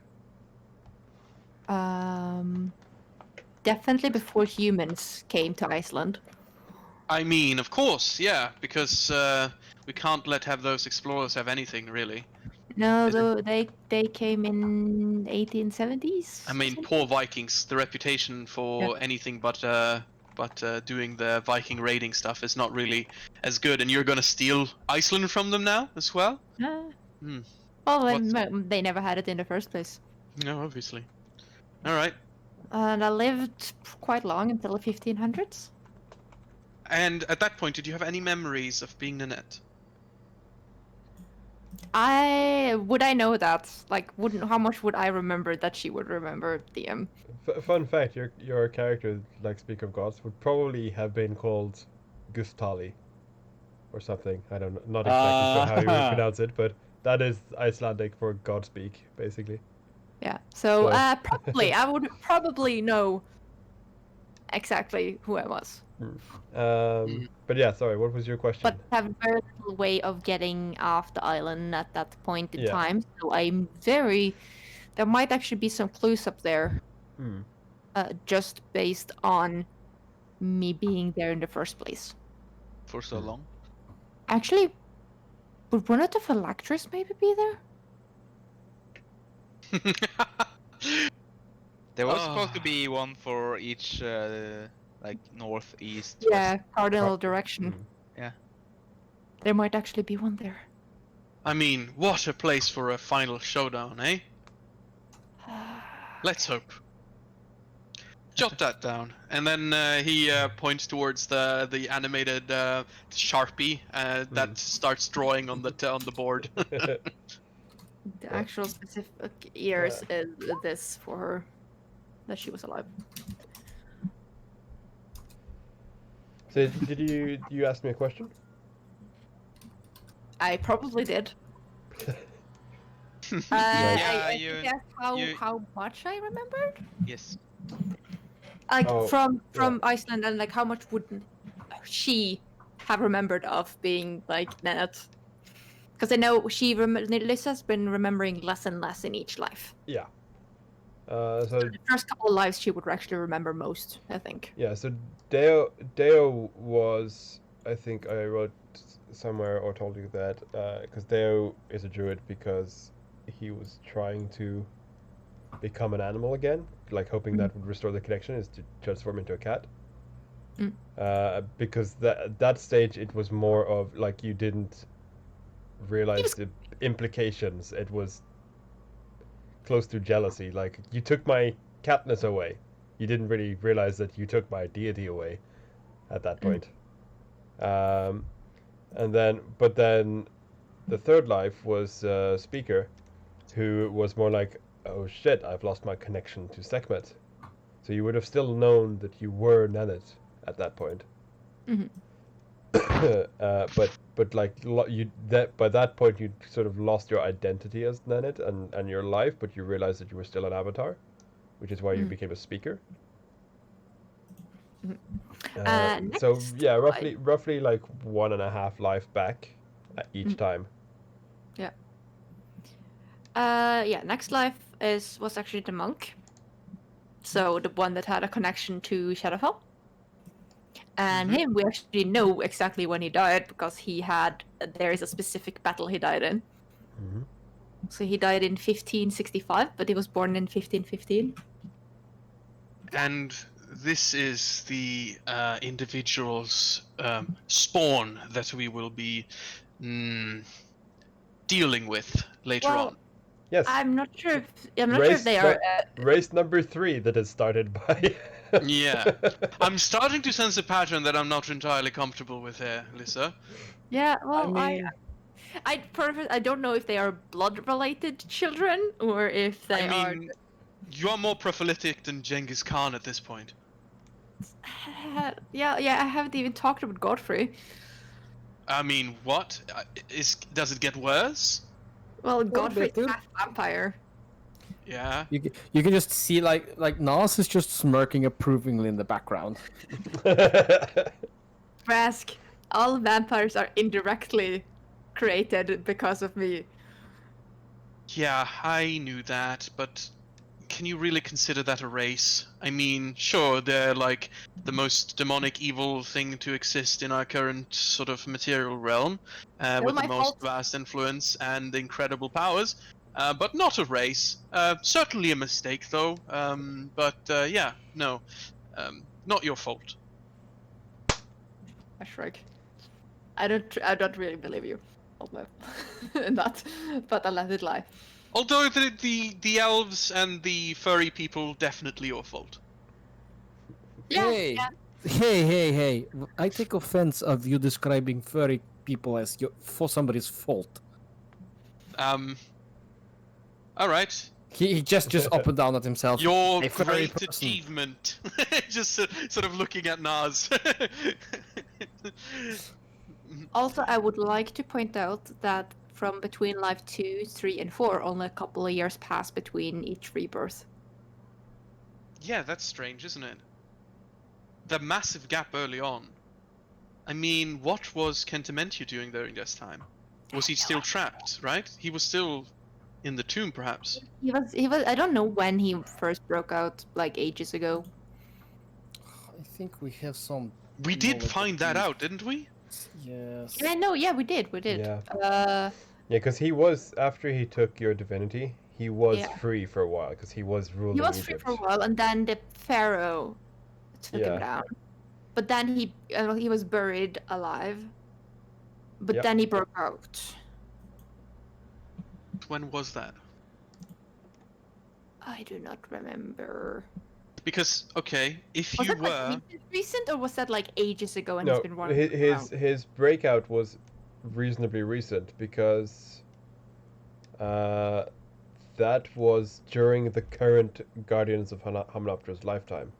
Ah, that's how it was. Yes. It was like a year ago or something. It was not long ago. No, it was a bit longer than a year, I think. Okay. But because I know when it is, I just can't remember if I told you. I think I'm pretty sure we managed to narrow it down because of the dead serpent that we found. Yeah, exactly. He resurrected and spoke to. Yeah, we did. Because you know his breakout of the tomb was somehow related to Evan. Yes. The blurred man. So he might have had some other way of communicating or doing stuff, or like talking to vampires and things. But he himself was still trapped here in Hamunaptra. His influence had leaked out into the world, and I am assuming your reincarnations have something to do with dealing with that influence, dealing with Huh? that darkness, but not mean, I did meet- himself. That makes sense. I did meet one of the vampires at one point. I will get to that. Right, but I have not had any talk of vampire slaying, hunting, nor culling of darkness so far, which is concerning, because why else would you be where you were? Well, I don't know because I don't remember. Right. So that's why I've been. But you're kind of- understanding why I'm asking these questions, right? Yes, of course I do. But that's also why I've been trying to meditate, because by doing so, I have been able to recall at least certain events. Because there's another puzzle piece here that I've been trying to fit into this grand puzzle. Which one? The book. The Shadowfell. Nox Atra Ex Libro. When was the world in darkness? Exactly. Was it like 700 to 800? Or was it 800 to 900? Or was it 600 to 700? We know this. Yeah. We were told this. Yeah. Let me find the book. Wasn't it the Dark Ages? Yes, but it was 100 years specifically. And then Merlin took care of the book for a couple of centuries before he died. And then they transferred it to Shadowfell. Truth about the And we Shadow. know I've that got it so many. mostly I've got affected- like 3 handouts for this book. We know it mostly affected Europe because most other areas of the world were thriving at in that the point. 6th century, the material plane was affected by the curse for roughly 100 years. 6th century, and where you were not alive then. Not as far as I know. But you arrived after it was completely gone. So you did not have your first reincarnation happened after the book was gone from this world. I mean, that's very tangential, but still. 5th century, yes, that was like 500 to 600. Yeah. Merlin had it for a couple of 100 years. Do we know when-ish Merlin died? We found out when Merlin died. Yeah. Merlin died in 982. Okay, so Lissa's second life would be going on when he died. So Yeah, the speaker. yes, the Then speaker would be I'm- alive yeah. when the Shadowfell was created. Even though I'm great at connecting dots in conspiracy theories, I'm not seeing that one. No, At least time-wise. But we don't have any hints to know if there's any connection there or not yet. But again, yes, in Tibet I did make a connection to the Shadowfell at least. all right, let's go back to that then. So your Indian, Tibetan, sorry, your Tibetan ancestor. Well, ancestor would be wrong, wouldn't it? A reincarnation. Went to the Shadowfell and became a Shadowmancer, or whatever you call it. I don't know if I ever traveled to the Shadowfall back then. I know I had a connection with it, and I managed to become. All right, but you can see where these dots are not adding up, right? You had a, so the Nox, the book, started the Dark Ages in the area where you've lived, and it ended during one of your lifetimes. You had then a reincarnation, not a few centuries or years later, that was so intrinsically connected to the book. What if you had the book? But I was not alive when the book was first. Yes, exactly. Merlin had it, but then something happened to it. Maybe he created the Shadowfell, and We know the Shadowfell was created after Merlin died because people couldn't keep the book safe. Yeah, but how far after? That we actually don't know, I think. Usually is. Do we know exactly when it was created? No, you don't. Like before the 6th century, you have no. So 982. That's when the Nox Atra Ex Libro was moved to another plane, and that's essentially when the Shadowfell was created. Then in that spine. That's when he died, and sometime after that, with the collaboration with the Feywild, So that would be in the same area of time where you were DOF Noxus, No. wouldn't it? When were No. you in DOF Noxus? No, what were you between 1800? 982 was the Speaker of the Gods. Speaker of Gods. I I don't. Mm. Wait, that's where you were with the elves. Yes. Sealy Court, elves, Feywild. I have no idea if I had any connection to the Feywild back then. I mean, all right, we might be grasping at straws here. I think we should come back to this once we get the book, but it's something to consider. Right, let's continue. After Tibet, what happened then? Japan. And this was when? This was when Japan was closed. The- 1575 to 1729. So that was very close to your last incarnation, right? Yeah, actually it's longer than some of the other times, because some of the other times have been just 2 or 3 years. This was been... And Japan, and specifically the location of one of these, of Fuyumi, was it? Yeah. Because I That was when remember. she was the one that created the books. And this was also during the time Japan closed off from Side World. But She was seen as sort of not prophet, because she was talking about the past, but in places that should not have been possible for her. all right, gotcha. But what? She remembered. But we found a phylactery in Japan. Well, at least, I mean, the alternate multiverse. No, that was version of China. us. Was that China? That was China. That was When- in. Wuhan. Did you have any incarnations in China? When? No. Right, but it's close by anyways. Well, as close by as you can get, really.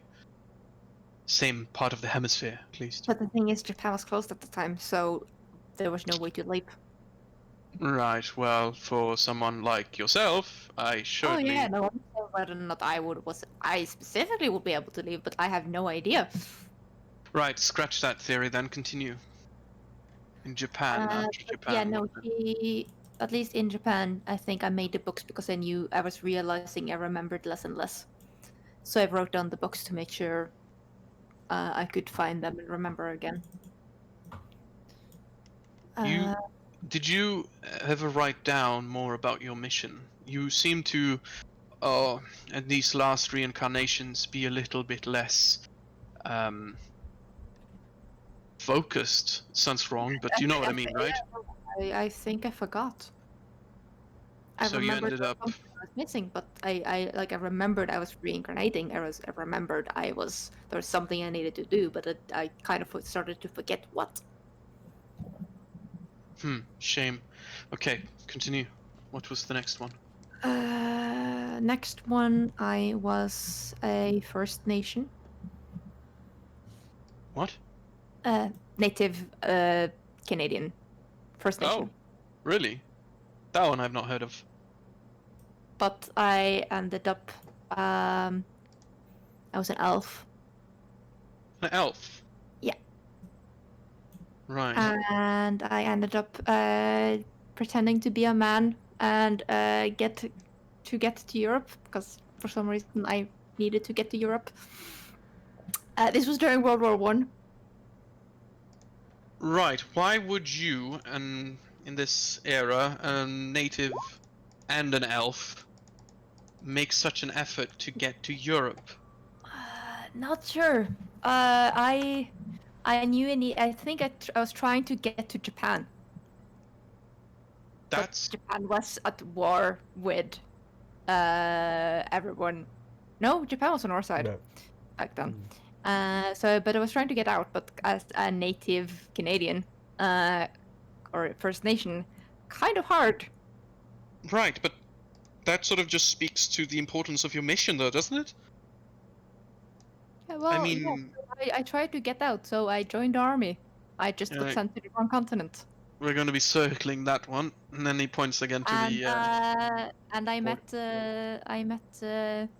Godfrey there. Wait, that was as the Canadian? I met Godfrey in Austria. So you made it to He Europe. was my captain. You made it to Europe. You made such a great effort to get there, only to get drafted into the war by Austria? No. I was on the Canadians. What was that called? Expeditionary force. Triple Entente. Oh. Yay! And I fought with Godfrey on his team. Right, But okay. And we got massacred by vampires. Hmm. Remember in that fake vision thing? Mm-hmm. The one vampire that was with Cantimentio? Right. That guy. And he was in Europe. Yeah, Yeah. because he had a limp which could never heal. Yeah. I managed to injure him, and for some reason he back in the fight in like the fake China that we woke up from Mm-hmm. Brima's vision. because we all died. Yes, the vision. Yeah. We fought against Cantimentio and another vampire, and that vampire was the one Godfrey and me met in World War One. I managed to injure him, and he did not heal from it. That was very surprising for him, but I died at the time. And Godfrey knew you I saved was. Godfrey, though. Huh? You saved Godfrey. I saved Godfrey. Godfrey survived, but he was the only one, I think. Well, who is Godfrey? Godfrey is John's previous character when he Godfrey is a senior lieutenant or something in Captain. DIREWOLF. He is a captain. He is the highest rank. Yeah, and he's been working with DIREWOLF for a very long time, ever since he was partially turned into a vampire. He's a Dampier, for what it matters. Yeah. So he's that's more relevant than he used to be played by a character. Like So by a here's person. the list, and you see there Lone Wolf, the second from the top. Okay. He's Yeah, I was the just highest that people soldier. talked about Godfrey and I didn't make any connection Yeah. to who it No was. problem. Yeah. I figured, so I just No, gave it in he first. he used to be John's character. Now he's pretty much just an NPC. Yeah. But a pretty relevant one. All right. Well, So, yeah, okay. Well, I see, and then he sort of looks over the kind of the tree of events. It's a very clear pattern that your reincarnations occur where Cantimentu's influence can be felt somewhat, but not just that. I don't think you necessarily start at the correct point. You just sort of end up there. Like, for instance, starting in Canada, of all places, as a native, and then making your way to Europe, and that being the place where you fought the vampires. That doesn't sound like some sort of divine intervention plotting you down on a map closest to the action. That sounds like magnetism. But it might be something in the natives of Canada that she needed to know first. Perhaps? So it True. might still be divine intervention. We can't deduce that from just that one fact. The thing that is becoming more and more clear, however, is that this is no normal spell. This isn't some sort of... well, I know I have specifically 9 lives. I mean, yeah. It's not gonna go on forever. Yeah, but it's not arbitrary either. It's like if I were, say, casting a powerful spell that gave me wishes and I could just wish myself to live 9 times over. You're That's- thinking about this in the frame of a mortal. Remember that she comes from more than being mortal. Yeah, but I think you... How the fuck am I going to see this from any other frame than being immortal? Like... I'm The not magic anything but... involved here is beyond us. I'm trying to comprehend that, though, and... Drugs? it's- Ha! If only. Right. Okay, look. Let's just continue onwards with this. You were killed by vampires. No, you weren't killed. Were you? You were killed. Yeah. Yes, that were. You were killed by vampires even though that you are protected by the... Oh, they had. Well, none of their actual vampire things killed worked, me. but a good old-fashioned gun still would. Yeah, right. Yes. It was World War And, One, so yeah. And also, he had no idea who I was, so. In any He of was your very lives... surprised. He was very surprised that I managed to injure him. in any of your lives, do you remember attracting any sort of pattern of follower? Like, you remember the avatars that they sort of reincarnated to protect? And I was sort of created for that sort of purpose as well. Perhaps similar occurrences happen throughout your reincarnation cycle? Possibly. I mean, I was leading a group on Iceland, and I was a very prominent monk in Tibet. Anything you can remember if any of these individuals had magical abilities as well? Well, I could literally control shadows in Tibet, so that's a thing. Well, you could, but we know that you are divine at this point. What I'm thinking you is... said. Hmm? Yeah, but you asked about magical powers. Yeah, Right. well, any of your followers had magical powers. Can Lissa remember any of that? DM? Mm. Lissa specifically, no, because the only 2 lives you remember is the last 2, Kimmy and Emil. But does she remember anything from those? If she had any... She remember bits and pieces from earlier, but from Yeah, meditation. you know that you could probably remember that Kimmy, as a native Canadian, would have, like, her tribe would have known some like ritualism or shamanism, Okay. but that's like because there is magic in the world. You don't think that would have been tied to you. That is just because they follow nature and the raw magic of the world. Yeah. Lissa says this. Okay, so there's no clear indication of there being pattern there at least. Okay, good. Great. So, what's the next life? Last life, France. You know this one. Don't you remember we were looking in the books, history books? Right. Okay. Yeah, well, Yeah. I know it, obviously, Yeah. but, you know. This Yes, is this is the most interesting one in some ways. Yes. So I was a resistance fighter in France, Right? World War II. You were born in France? Yeah. Emile Moreau. Right. And I think And- I know I was trying to get to Japan. Mm-hmm. I don't think I ever made it there. It seems like you've had a lot of attempts to get to Japan. I think it's because some part of me knew that the books were there. Oh, wait. I've seen this movie before. Where somebody keeps repeating and they leave themselves note. Yeah, that's what I think Yumi did. She knew she was remembering less and less, so she wrote down as much as she could and left it for future me. And then she tried to make it so that she would remember to get the books, but then that memory became more and more abstract the more lives you've had. Yeah, so I remembered I need to get there because there's something there that will make me remember, but that kind of got muddled until... You also know that once you, Lissa, your last life, once you recovered the books from the museum, that's when you started to get your own flashbacks as well. Yes, so Right. after I got the Started to books... remember. Yeah, after I got the books, I started remembering more. Like before, it's maybe a couple of feelings and things like... But it's been way more now, the past months? Past couple of months has been... I've gotten far more memories than ever in my whole life. And I'm not actually 16. I've lived a long time. Well, he points to the start of it all, like in Egypt. He says, "Yeah, you're ancient." Well, I meant current life too, so...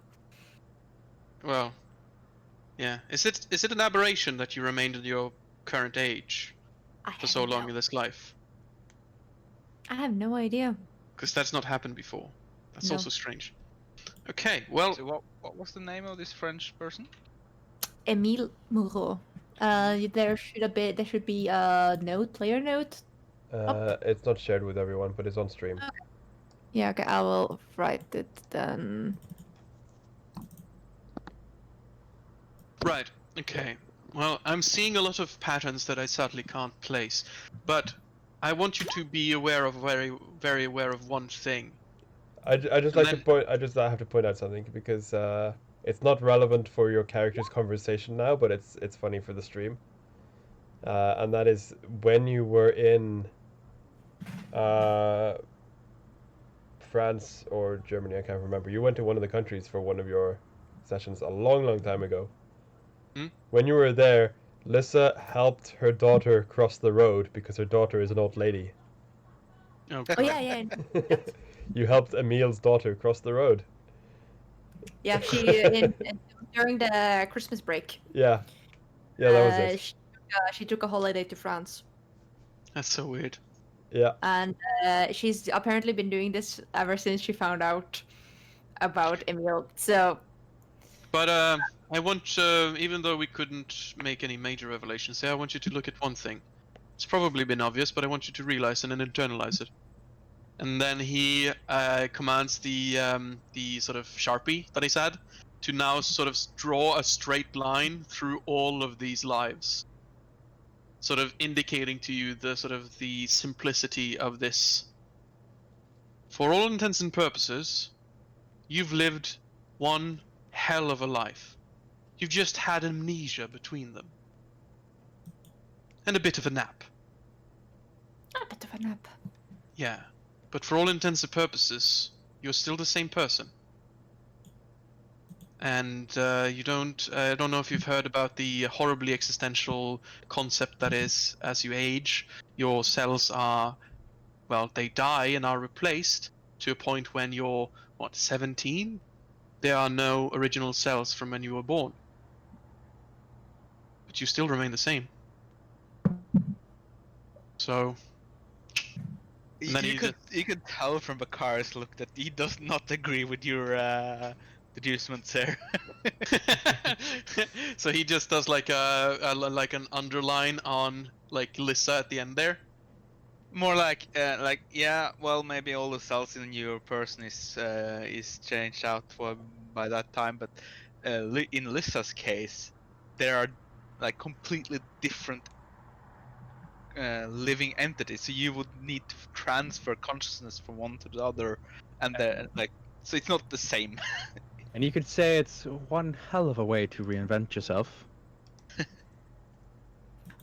But look, if if what's worrying you is your identity, consider it merely a change of clothes.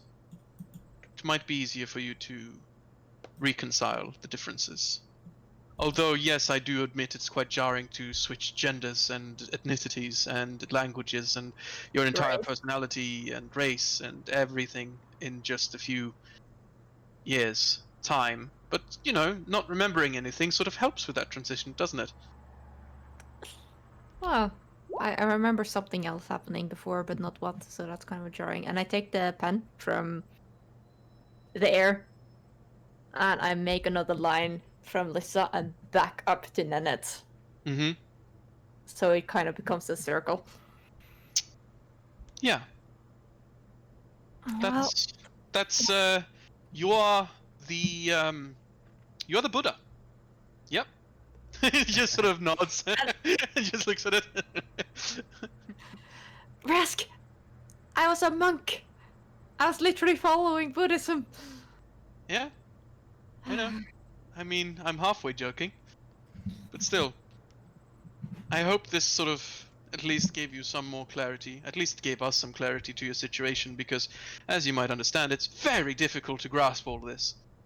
And also, to Kagner and Kareem, now they understand the insanity that we've been dealing with all this time. Yeah, so can't amend you, the guy you and I point to Cogner met in the fake future. He's the one we're trying to stop. Yeah. Okay, that puts. And he's the one that took the divinity away, that made me have to start reincarnating and trying to stop him. Yeah. So Cogner does like the thinking thing where he's kind of like gesturing and like pointing to things in the air while just looking out into emptiness and like. Right. Okay. Yeah, that puts everything into context. Questions? Yes, I say as if it's one important question now that you've briefed me on this, because I'm not sure who else in Direwolf you have shared this information with, and I want to know who I can share it with. Who else is in the know of this? Is this? not a lot of people. Oh, you know too much now, so you will have to die after this. But that's odd. Oh, of course. I'll just make it quick and. Brima, Godfrey, and Argyle. our leader. Yeah. Okay. Our leader, The- Cap. Did Lissa speak with the Guardians back at City of Dead? The Guardians in Hamanaptra know I am Avatar, but different from them because I'm kind of the first Avatar. Right. Did you learn anything from them? We know they have been kind of just protecting that place, and that their reincarnation thing is not true reincarnation the same way for us, for me. Yeah. Did they know they were guarding my body? Yeah. No, they didn't. They knew they were guarding Hamanoptera because of a great evil slept there. Yeah. But Well, you also slept there, so I mean, which great evil are they protecting? I guess. they were allied with Sekhmet. Yeah, no, they're allies. We managed to convince them. Great twist would be realizing you're the baddie. Yeah, no, Lisa allowed one of them to mind read her. Yeah. Because she figured that was the best way to avoid a fight. But okay, so we've cleared it all up. So when was Lissa, your current body, born? 1975. damn, you really are old. You look 16. She doesn't know why. It's so strange still. Wait, vampires don't age, do they? He just gives you like a crooked eyebrow as if he's joking, but then he sort of catches himself being like, That doesn't work on me. You know this. So, would you say by extension that you're an 80s kid, but you're like an everlasting 80s kid? Oh god.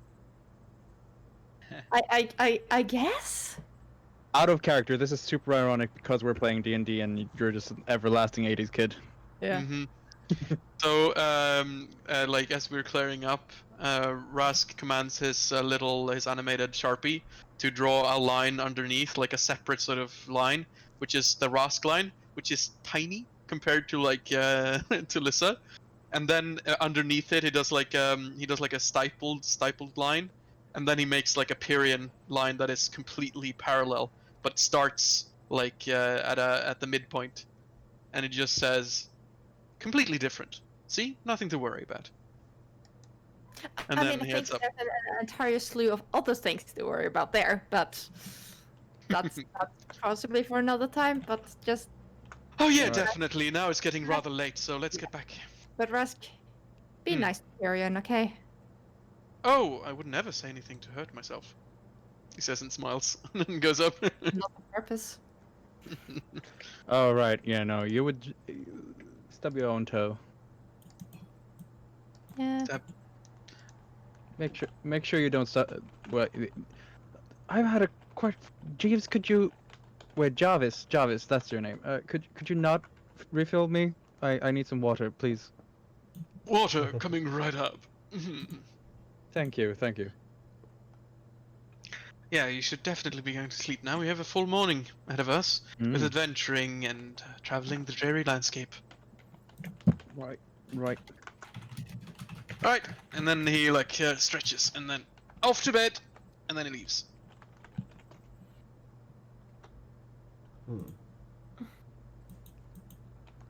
Well, I guess that was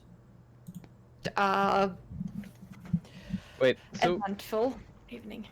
okay. Yes? So out of character question, which Yeah. one was the cat, or which one seeded the cats? The very first one, Nennet. Okay, so Nanette seeded the cats. Okay, yeah, good to know. She needed. I was wondering, like, the one line of Tabaxi. Yeah. Because there are several lines of Tabaxi, but her line were the first one in Egypt, and that then had to flee and nomadically move north until it split off at some point, and then part of it, the one Nas was part of moved north to Russia. Okay, yeah. Some other kind of tabaxi lines appeared different places too, and I think mingled. Yeah, there are more cat gods than Segment. Yes, so they kind of Yeah. all avatars basically that ended up looking like a cat kind of ended up birthing more tabaxi. Yeah. Yeah, as far as you are aware, though, Nanette was the first, at least one of the first avatars. Yeah. It was Right, so- definitely like the first of the Egyptian. the Egyptian, the ones you've met at least. She was definitely the first. Also, another kind of meta notation. It's kind of silly how we don't have any like rank 6 people on the list of active agents. I don't know if this has been pointed out earlier because I was away for like a few minutes, but just a thing I wanted to note. Yeah, there. I think there was. Yeah, that is a good point. There's no rank 6.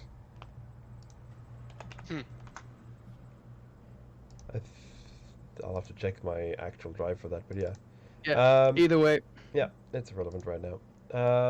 So yeah, that was all the lives. It's a lot of lives. Yeah. But yeah, we're ready to move out. Let's go. Yeah, just a second.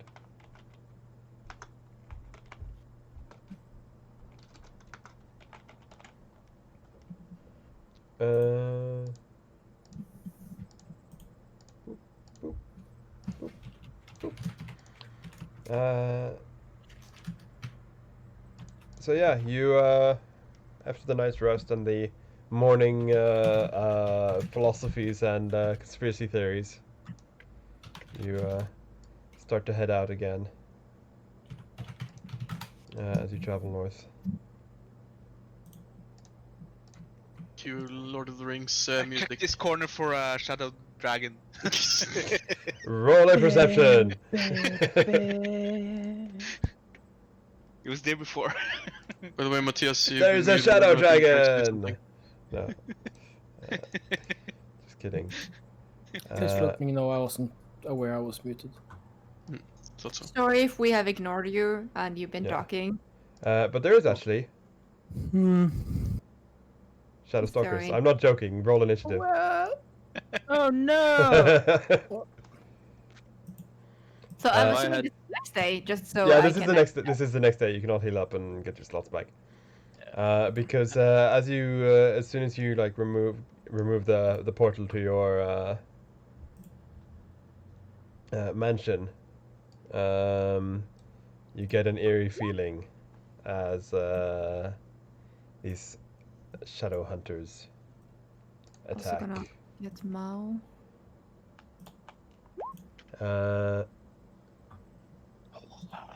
Those of you who are a bit more perceptive, wow, nice. It seems like they were waiting in ambush for you to close the gate. Oh, they That's not nice of them. they must have noticed the They Portal. are smarter than we're thinking, or somebody is controlling them. My meta thinking is And And it's also nowhere near enough to actually deal with us in an ambush, though. So it's sort of, one might think maybe this is not as conspiratorial, just sort of some random of them that saw us go in, so they've been waiting for us to come out. Okay. could be. Because I mean, last time we were ambushed here, it was by a fucking dragon in a nightmare. So I mean, that wasn't here. I'm just reusing the map. yeah, okay, right. You are now north of the bridge in uncharted territory. Just do like a flip of it, so that it's like, no, it's not this, it's another one with like left-leaning ridges. Left leaning ridges. Where her mind went. Let's see, because Yeah, Naz, you go first. Okay. What? I'm going for. Oh wait, I know what you mean. I know what you mean. Sorry, I don't know. It is your I'm turn. tired. That means Yes, I that one I roll managed to an attack at someone. Oh yes. Yes, master. At once, Yes, master. Do I have any spells I want to use? I don't think so. I smite bitches. I'm gonna fire at this guy. Yeah.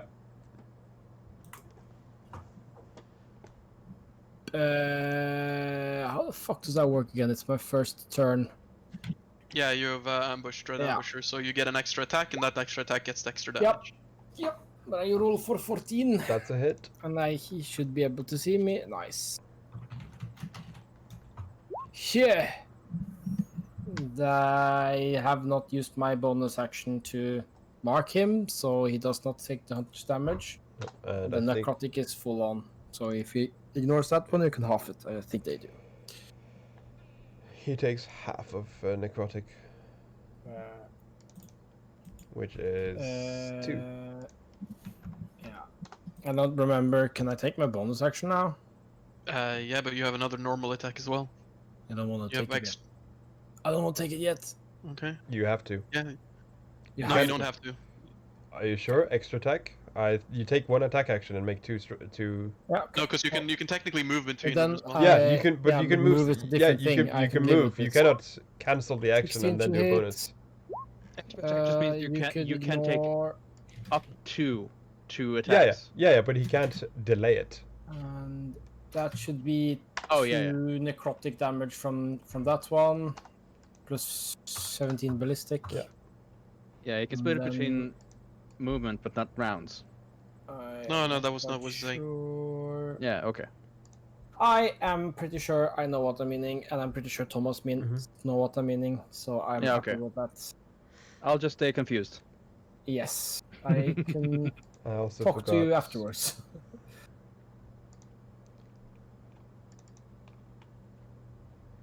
And then I make a same action, I make another attack. Bam. The third one. Against the same guy. Because he's still alive. Quickly rolling initiative for the NPCs because I forgot about them. Thomas, I hope you have muted use it. Groovy. Yeah, 'Cause I have. 1d8. Yep. Right. Yeah, I did that ages ago. I was preemptive. Yep, good to know.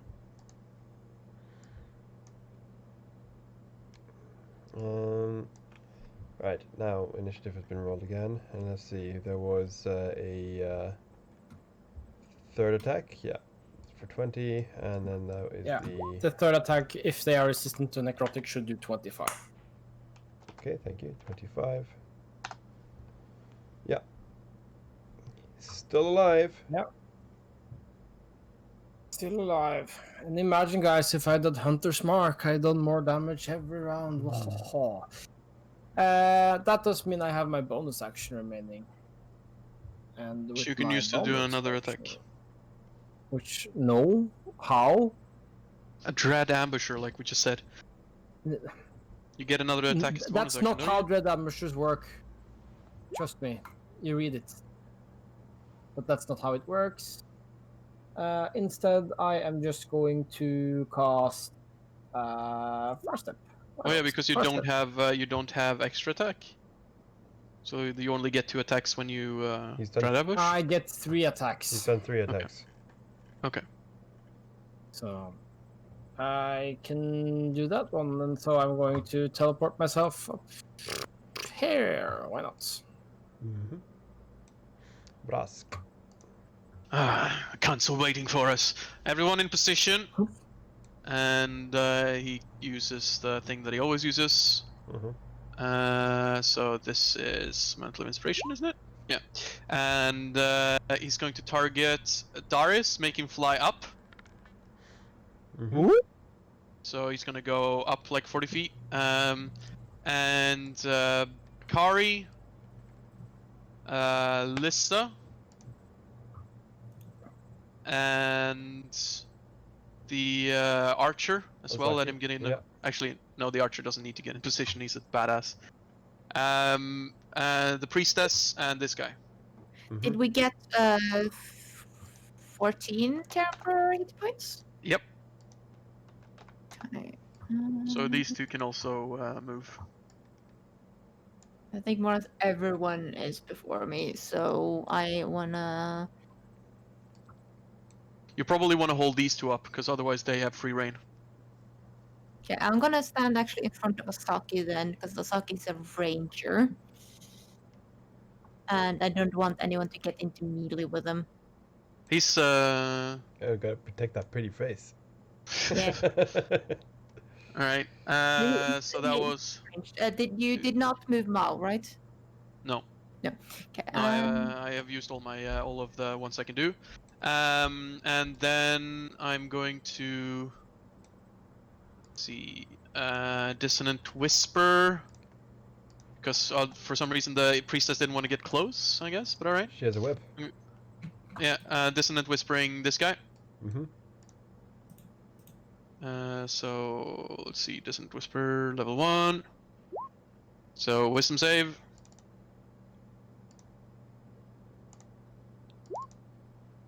So yeah, fails, takes the 11 damage, and has to move as a reaction. Yeah, just checking his movement. Ah, that sucks for me. Why? I want them close to. But yeah, let it happen. It's not something that I can. But now these the other guys gets attack of opportunity on him. So Yeah. Captain D.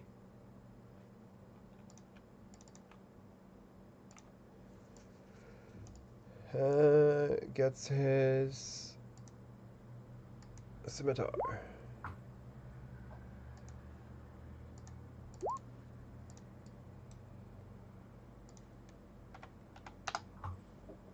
For 7 damage. Priestess.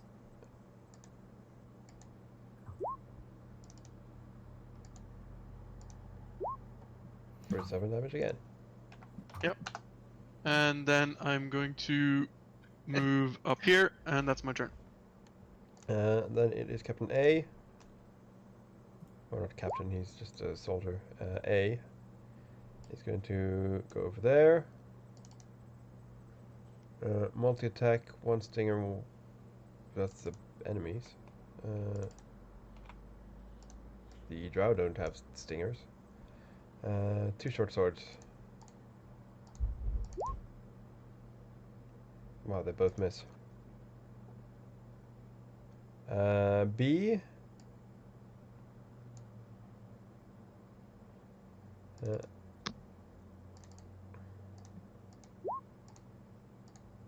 Very nice. Crit. For 8 damage. He does 1 more than the rest. And C. Okay, now I understand your naming there. I didn't really connect it. That was Wow. ages ago. They were A, B, and Yeah. C. Yeah, And the captain is D. I don't think I played much in that. No, you. I session, don't. I or don't they- think. Yeah, I don't think you were in that session. When that happened. 6 piercing. Then it is the captain who gets his actual turn. Let's see, what is he going to do then? Because he can not do very much. Yeah, he can. He is going to cast Fairy Fire at those 2.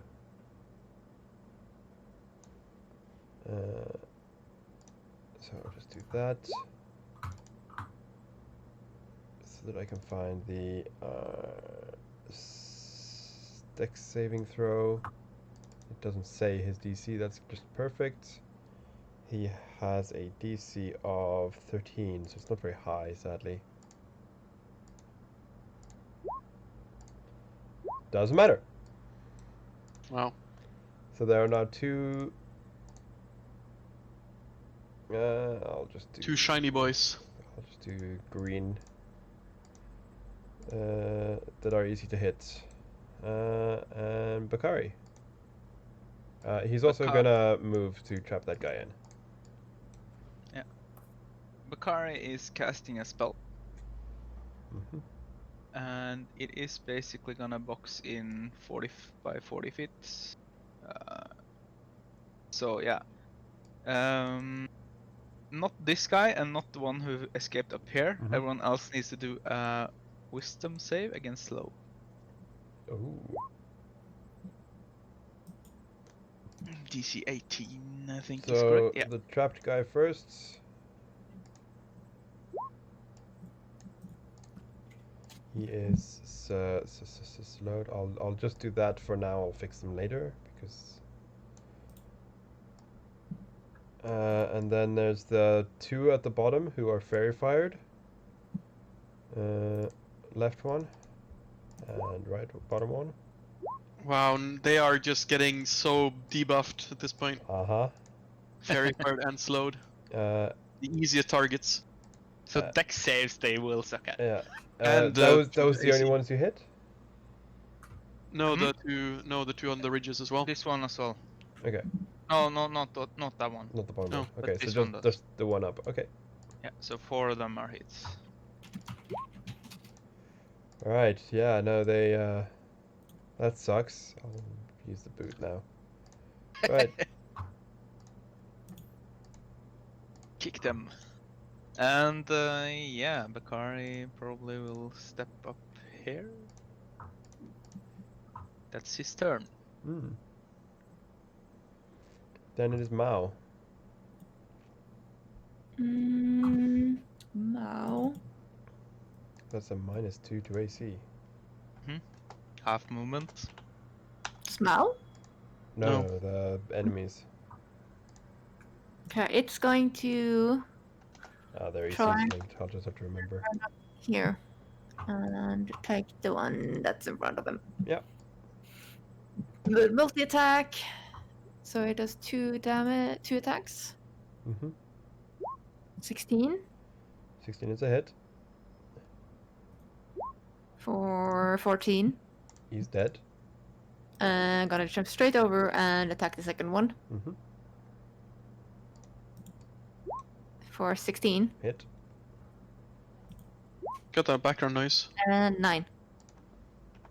9 Is damage. it for me? What the hell is that sound? I What don't sound? know. Who's making Huh, it? weird. Probably from Yeah. me then if it stopped because my wife is No, I watching didn't TV. hear from- anything strange. So maybe it I was did not not hear me. anything else. I was Weird. on Mats' computer. But yeah, that was Mao. I assume. Yes, Mao is going to stay where he is and try and hold that line. Cogner. Cogner is going to take aim at this one. Yeah. As a bonus action, and then make a normal Desert Eagle Kablooey. There's nothing normal about that cowboy. So that is a hit. True. Yep. So that's 33 damage. Yeah. He's still standing. Oh yeah. Just trying to get that one down first, because it's. And you don't That was have your turn? Yeah, you don't have Yeah, multi- that's my turn. Then it is Azaki, who is going to attack the guy who is to the southeast on the cliff. With...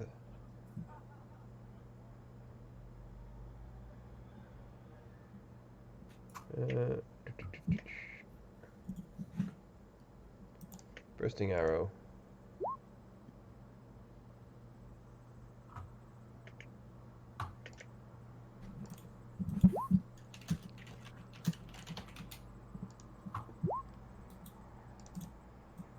That is 19 damage. Let's see, rangers get multi-attack too, don't they? Yeah, basically, Normally, yeah. Yeah, Mhm. so then Yeah. he'll make another I bursting believe shot. I think it's 5th level or something like that. Okay. Oh wow. Yeah, so it's another 15. He has a really nice feature that if he misses, he can attempt to just re-roll against a different creature because he curves the arrow in the air.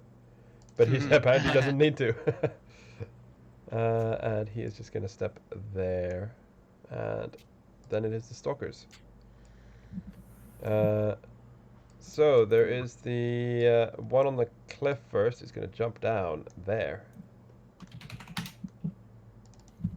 And make 2 claws, or 1 stinger and 1 claw.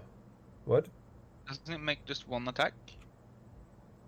Yeah, let me just double check the slow. I can use an action or bonus action. That's probably what. This is what it says. Oh, yeah, you took the piece I need. On his turn, you can use either an action or a bonus action. Yeah. It can't make more than one melee or ranged attack during Okay, its turn. so yeah, you can only make 1. You cannot use multi-attack either then. Aha! He is going to do this. Because I had made something for that. He's slowed. So he This is probably the first time we'll see that ability, I think. We've seen it before. We've seen it before, actually, because Lissa tried to stun them before. Yeah, but for at least from the slow spell. I mean, they were slowed until they get to use that ability, so Yes. they still had lower AC, which is good. But yeah, so then he is going to actually, that was an action. Right. So Okay, he doesn't it get... does not need to do a save at the end of the turn because Nope. it's no longer slow. Doesn't need to make a save, but it also can't do anything else. The Does one... it still jump down? Just Yeah, it still jumps down. Yeah. The one who is trapped is not going to try and fury out yet. He is just going to try and sting one of the drow. Which misses. The one who was running on the cliff is going to...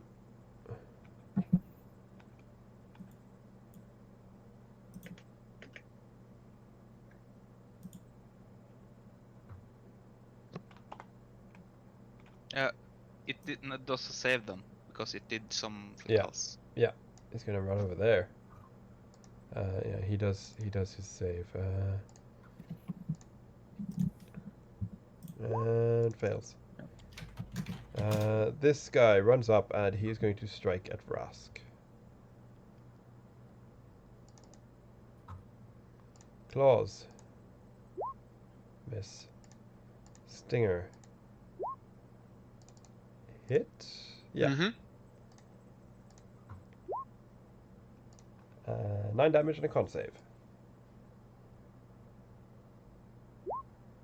Oof. Oof, so you lose an action? Mm-hmm. Yeah. This guy, Mao gets an opportunity attack. Mao is gonna use that. Does it get only 1 or 2 since it's One. One. It's just 1 attack. 13? 13 is It's a minus hit 2 because AC. he's slowed. 9 damage. 9. And he uses his rage, so he's no longer slowed. And then there's the last guy, who's going to go there and attack Vrask. Claw. Misses. No, he's flanking, because there's a lot of them in melee with you now. Mm-hmm. So that is actually a crit. Ouch. Oh shit. For 19 slashing and 8 necrotic. Followed by a stinger. Hits. You no need to make the save because you don't have an action next turn. Mm-hmm. But you take the 7 damage. Then it is Lissa.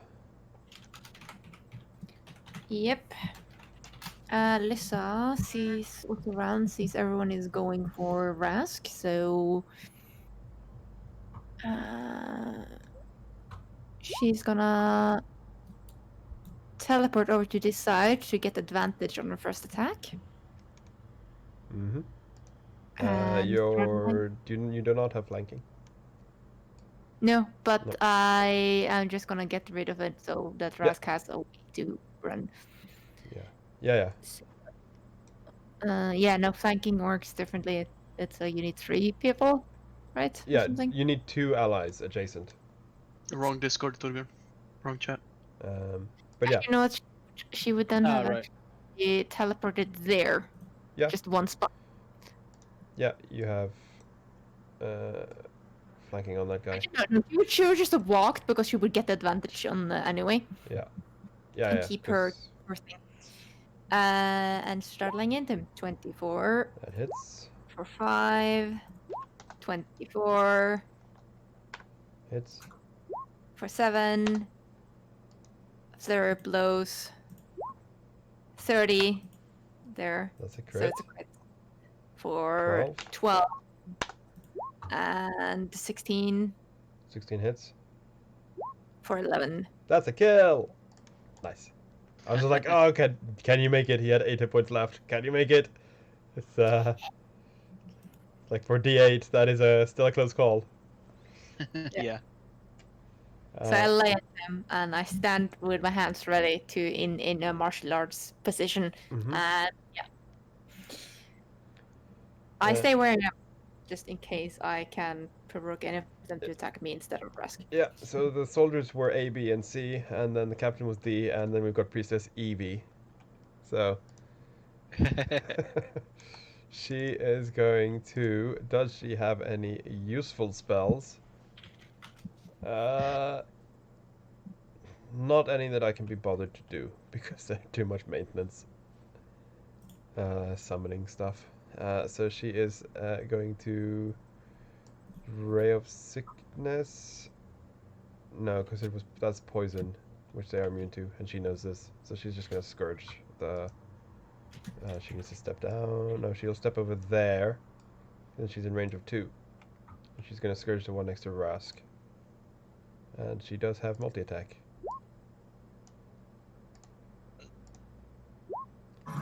So that one's dead. I'll fix his icon in a moment. I've got to pop up over it. And then she'll gonna scourge the trapped guy. Which misses. Yeah.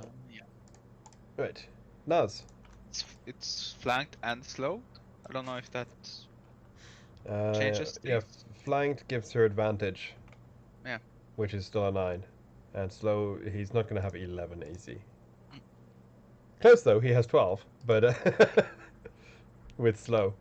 Naz, it is your turn. Yes, I'm aware my headset just died, so you're gonna get some background noise. I can tell. But yeah, it's your turn. What do you do? I'm going to shoot at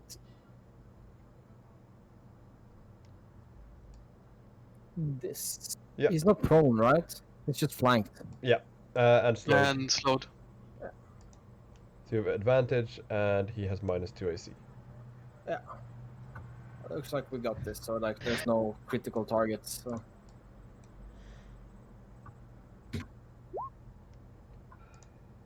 Yeah, roll damage. You know what? That's not. Let me just fix this before. 'Cause it's 22. just gonna be annoying. Then, if he's still alive, I will make that attack again. Mhm. Can he see me at that distance? Would you get anything more out of it? Because he's already flanked and slowed. Like, Do I have advantage? Yeah, he's flanked. I told you that. He's flanked and slowed. Flanked is advantage. I think you're confusing rules because I don't. Well, Flanked I can- gives... Flanked condition gives advantage. Fine. Then I rolled a 19 on my first roll, and this is my second round of rolls, I guess. Just how you want to do it. Just fine with it. So that's a 30. That hits. Holy fuck.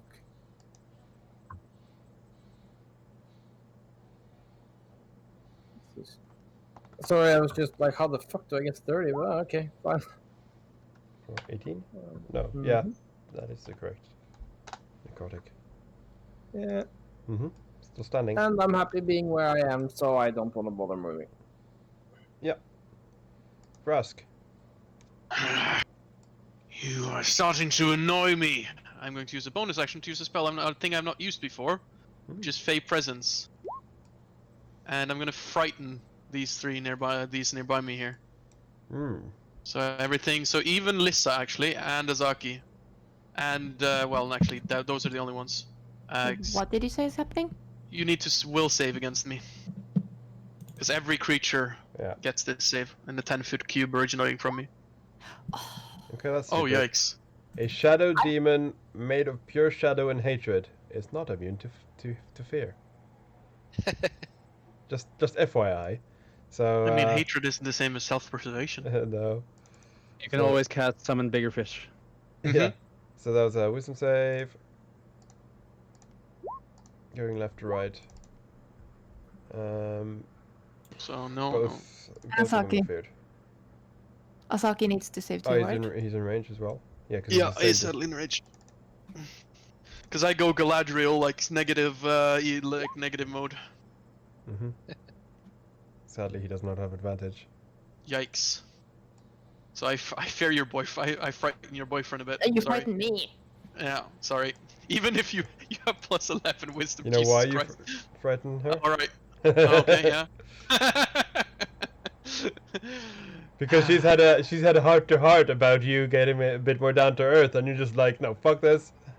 I'm a god, bitches. Like, I mean, kinda- they it's like half my health down. I'm like, I gotta, rescue skill, and losing Uh, himself. I gotta. how long does the fear last? Until the start of my next turn. Okay. Then End of my next turn, actually. yeah, then I won't bother marking them. No. Uh, And that's my turn, because that's all I can do. yeah. Yeah, because that was a bonus action. Nice use of a bonus action, though. A, B, and C are all gonna hit this guy. Let's see if they kill him and move on.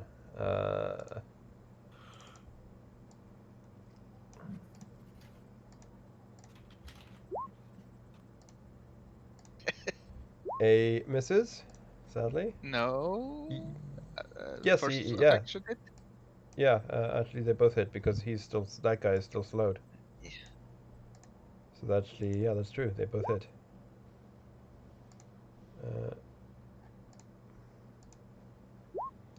Which is a 7 and a 10. Which means A manages to kill him. Woohoo. Which means B is going to go there and C is going to go there. Because Darius is in the air. So then B. Yeah. That is 2 hits because of flanking. No, the second one doesn't hit at all. This guy isn't slowed. So that's an 8. Then it is C.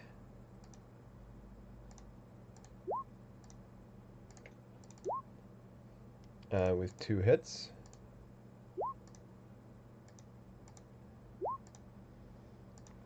Another 8 and a 6. And then it is Captain D,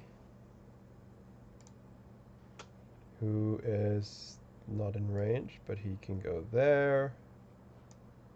Actually, he's going to go there because they are soldiers. They have their flanking tactic.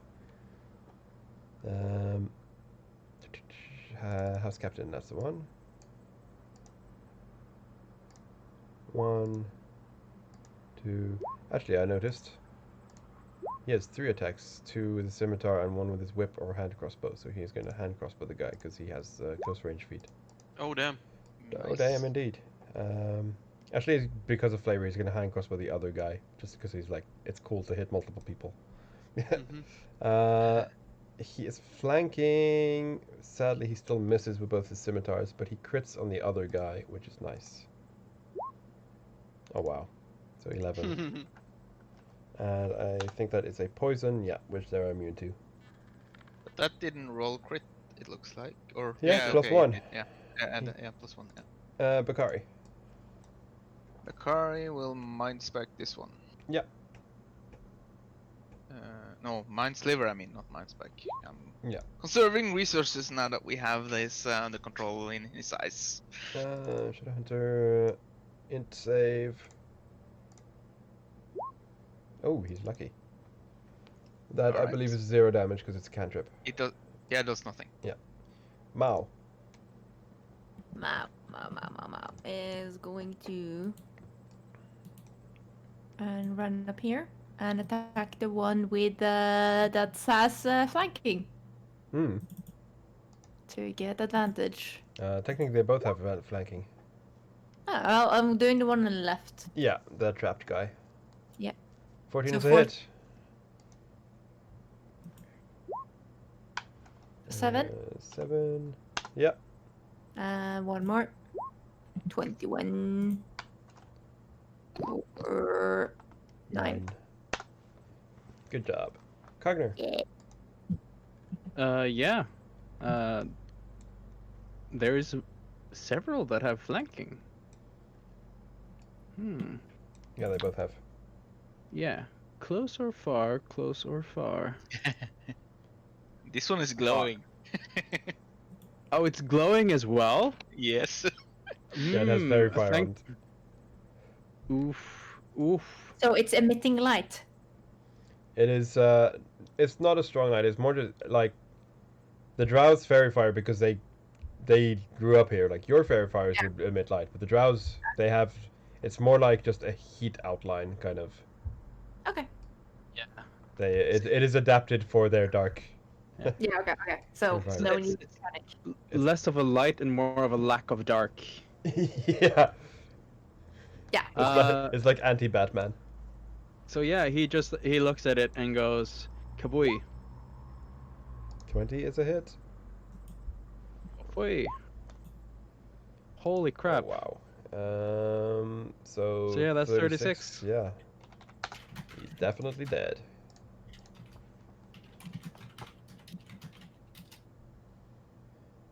Azaki, I guess, because yeah. I guess you're done. Yeah, that's my turn. Yeah, Azaki, do you have anything fancy to do? Nah. So he's gonna just shoot as well. He's not gonna waste his bursting arrows either, because that will also damage Lissa. Because it's a burst. But Yeah, no, he doesn't care about Brask. no. Getting But that is 2 hits. 4, 7, and 6. And then it is the Shadow Stalker who is going to attack Brask. He's frightened, so Yeah, so he can't move closer to you. and he has disadvantage on the attack. Yeah, disadvantage. Thank you for reminding me. That is an 18. Still hit. There you go. And disadvantage on this as well, which is a 9. Lucky for you. Mm-hmm. No, he's just too frightened to go through with it. Yeah. Out of curiosity.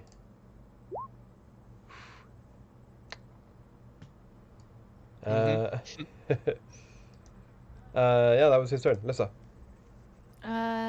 Yeah, Lisa is like very, like just keeping an eye on Rask, but also punching the guy in front of her. Mm-hmm. So would that be would that be a normal roll because it's flanking but she's afraid? No, it's only disadvantage against Rask, I think. No, it's while you're Oh, within while- view, or while okay. you can see your subject. Yeah, There. so it's a normal roll because you are. Normal Yeah. Rask, you bring me, and I'm going to. Oh, Oh, that is a 22. so 10. Yeah, Second attack, 12, 12 is not enough. and bonus action attack, 25 That is enough. for 8. Yeah. And that's your turn. Yep. Priestess. Gonna move over there, and she is going to scourge.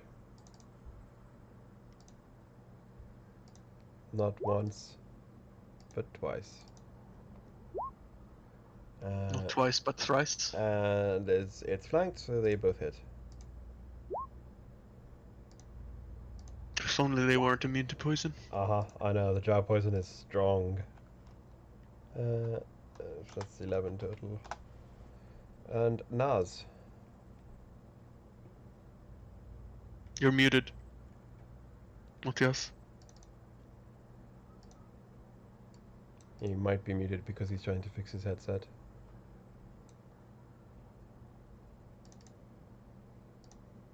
At least that's hope why he's muted. And that he actually cannot hear us either. See. Going once. Going twice. Going thrice. Rask, do you want to kill steal from Naz? Yeah, I definitely do. Psychic Then Crush. I'll move you up to the top. Psychic Crush. Oh wow, that is definitely going to kill steal. Wait. In save. In save, he takes half? Yeah. Then there's no point. So yeah, after because he's the one who stung me. Yeah. So like I just pull out this like the stinger, and I just do like this, like I go like full inversion. I turn and I just look at him and crush him like in the like psychic with the psychic crush, and it just sort of makes him into like a because he becomes immaterial as he dies, right? Yeah, it's just his Just throat fucking left. crumples him back like into disappearance. Mm-hmm. And then he just looks like down at what he's done and looks around, sort of looks towards Lissa and Azaki, of just clearing up, still holding on his flank from where the stinger went in. Sorry about that. Please don't try to hit us with that again. Hit you with what? That thing. Sorry, I guess. I was just trying to get them away from me. Fuck, that hurt a lot. You can see Lissa has kind of wide eyes. Still. Like she's not actively afraid of you anymore, because that was magic, but she's still slightly shook. Sorry, again. Don't know what that was. But this was strange. Do they normally set up ambushes like this? Looks at Evie. No. Did any of you use your... And she just wiggles her fingers. Flashy stuff again? Well, not outside, no. The portal doesn't emit light. It's barely perceptible, especially when it's off and closed. They must have seen us come in. And then waited That's for... hours ago. Yeah, They exactly. usually do not wait that long. They are stalkers, but not that intelligent. No, and also, normally we've seen them sort of just appearing from light. And they've been sort of... I am gonna teleport up here and just do 360 with my perception. You see no more moving shadows. I mean, could have just been coincidence, but you said it only happens when they sense light. When they have something to hunt. Ah, shit. You're saying they're hunting me now? They were very specifically going for me, weren't they? Have you done anything to track Will Not they them? maybe detect the presence of a portal as well as lights? No, we've been using this portal for quite a while without a problem. Yeah, I mean, I'm not... attacked outside of a portal was because we were. Maybe they mutated. I come down from Darius and go like, well, either way, I should have a look at that wound. Yeah, thanks. Wow, this is actually sort of the first time I've been properly wounded during one of these excursions, and it's happened with an ambush of just these. That sort of sucks, actually. The priestess just shrugs and says, maybe they're just attracted to you. And she just starts walking along the path again. Huh. Have experience with that, do you? He says and smile. And yes. That stings as he gets healed up.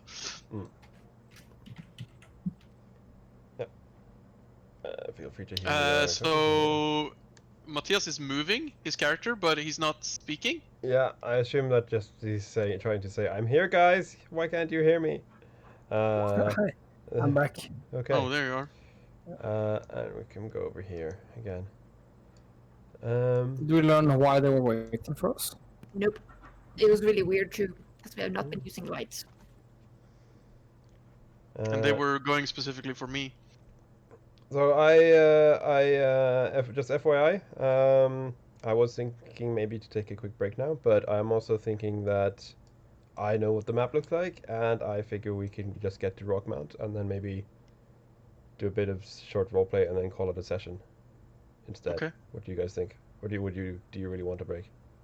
It depends on how long we wanted to play again. I guess that's what you're proposing. You're saying either we continue for an hour or so.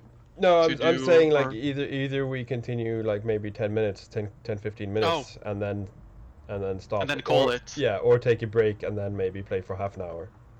I'm more for the first one just because I'm tired. That's what I was thinking. Yeah, let's go with the first one. Yeah.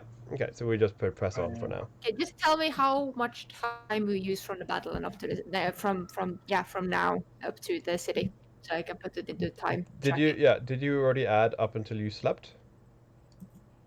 I've added the time to sleeping. Yes, we Yeah, are. the 12, We are. yeah. Well, this 17. was right after the tower, so you haven't spent any hours yet. Right after your tower mansion. Yeah. Yes. Yeah, I figured out. So we are morning day 17. Yeah. So you can, those of you who with the most of excellence of dark visions, I think it's Hello. yes. Hello. You can make out the city in the distance, the town. Very cool. And In the distance, stone structures avail themselves from before you enter the city, sanity time. Whoa. And sanity. You crazy? Oh my god. Yeah. A lot of people are crazy apparently. Uh, Rask is the only sane one. I would like to have it noted. Before we do any more rolls, Celia, 7 hours. Okay. Yes, so noted. Matthias. we around afternoon, like 4-ish, when we reach. This is the first time that Nas has failed a sanity save. Ooh. This is not the first time Makari has failed one. No. You guys roll horribly, and that's like statistically you shouldn't roll that bad. I think it's amazing. But you Like I was consistently not are. expecting to get this much fun out of this such a simple. So Lissa gets a minor. Wait.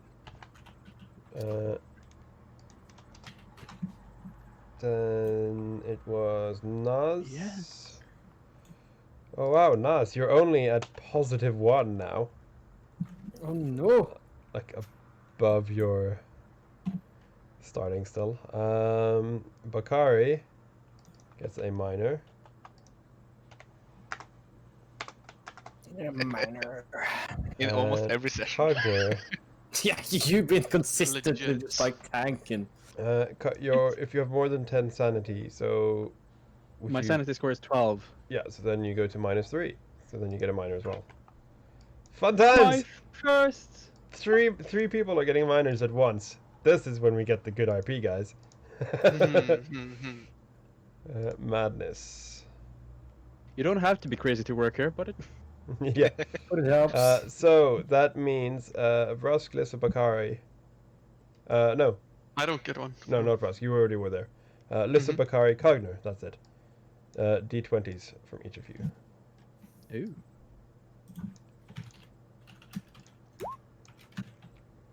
Ooh. Wow.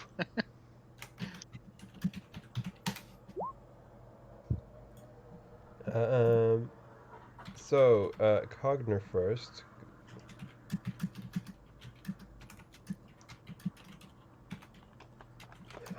Oh, if this only had come earlier, it would have been so fun. Oh, okay. But there's still good roleplay opportunities here, so I'm gonna send it to you because.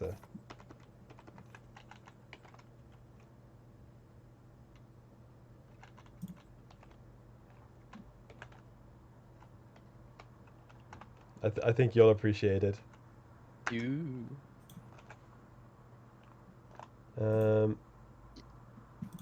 Bacardi, you got a 2.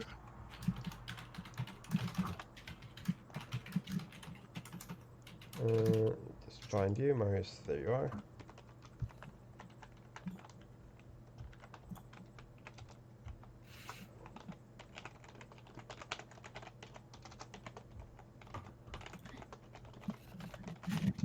Just add a bit of extra text to that one. And then Lissa.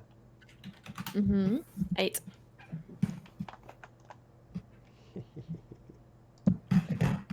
Snicker, snicker, snicker. This is so much fun. So yeah, you get to Rockmount. I can drag you over to the map for Rockmount if I can find it. There it is. Welcome to Rockmount. It's a Ooh. small town in the mountain. And I have added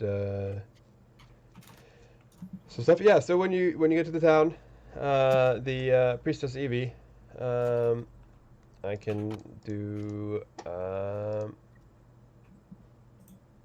Where's it gone? Mapping. Where's the old dragon shrine? Is that number 1 there? I will get to it. I'm just trying to find my. That's the one. That's a big boy. That is the Chunky boy. party. Unchunked. As you get here, Princess Evie says, up that road, and she points to the road which is going northeast from the flag, up a small hill to a big building marked number 1. Up that road is the matron mother, the head leader or mayor, if you will, of the town. And as you cross the bridge, she points to the south, to number 6. It says, that is the HQ of the Temple of the Dragon. The old, Temple of Dragon. the old religion of the Drow before we worshipped the spider. Where? Number 6. Thank you. Actually, I can.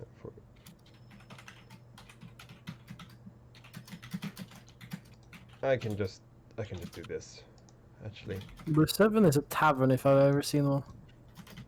So, It's a market, not Yeah. a tavern. so yeah, as she wanders through town, she points this out.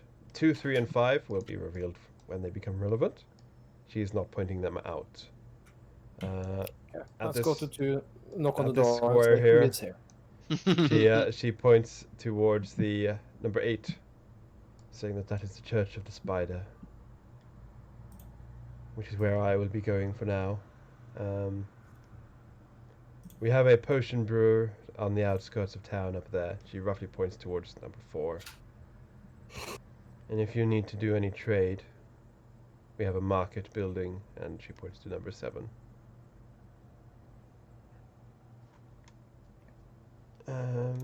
If you have any questions, I am sure that most can be answered in the market. If you wish to speak to the matron mother, I suggest you come and find me first. I will be in the Church of the Spider. And she leaves the Right. party and goes to number 8. So yeah, Rask sort of turns to the others and gets to a place where not any other can hear, and asks, this was just a stop through on our way to the temple, but maybe we should ask if there is any information regarding the book and its whereabouts, or the particular individuals that we're heading up to meet. Maybe that can grant us an advantage. Other than that, I don't see Further up much into else. temple, yes, into mountains. Yes. Azaki says, my father worked for, or was technically a member of the Temple of the Dragon. I could see if I still have any strings to pull there, but don't get your hopes up. Wouldn't that be better try to pull strings with Church of Spider? Why not both? I have no connection to the It was Spider. pun, Brask. Ah, spider silk. Yes, gotcha. Ah, right. I would But- appreciate it. I can help you. I can make sure that doors are open for you, as long as you have the connections. Brask. Nas gives Vraska like an elbow shove. Lusa can handle. Oh, right, yes. Listen, can handle. He just smiles to Nas. Gives him a little wink. Yeah, just that's that would be helpful for going together. She takes off her backpack and starts kind of just rummaging through.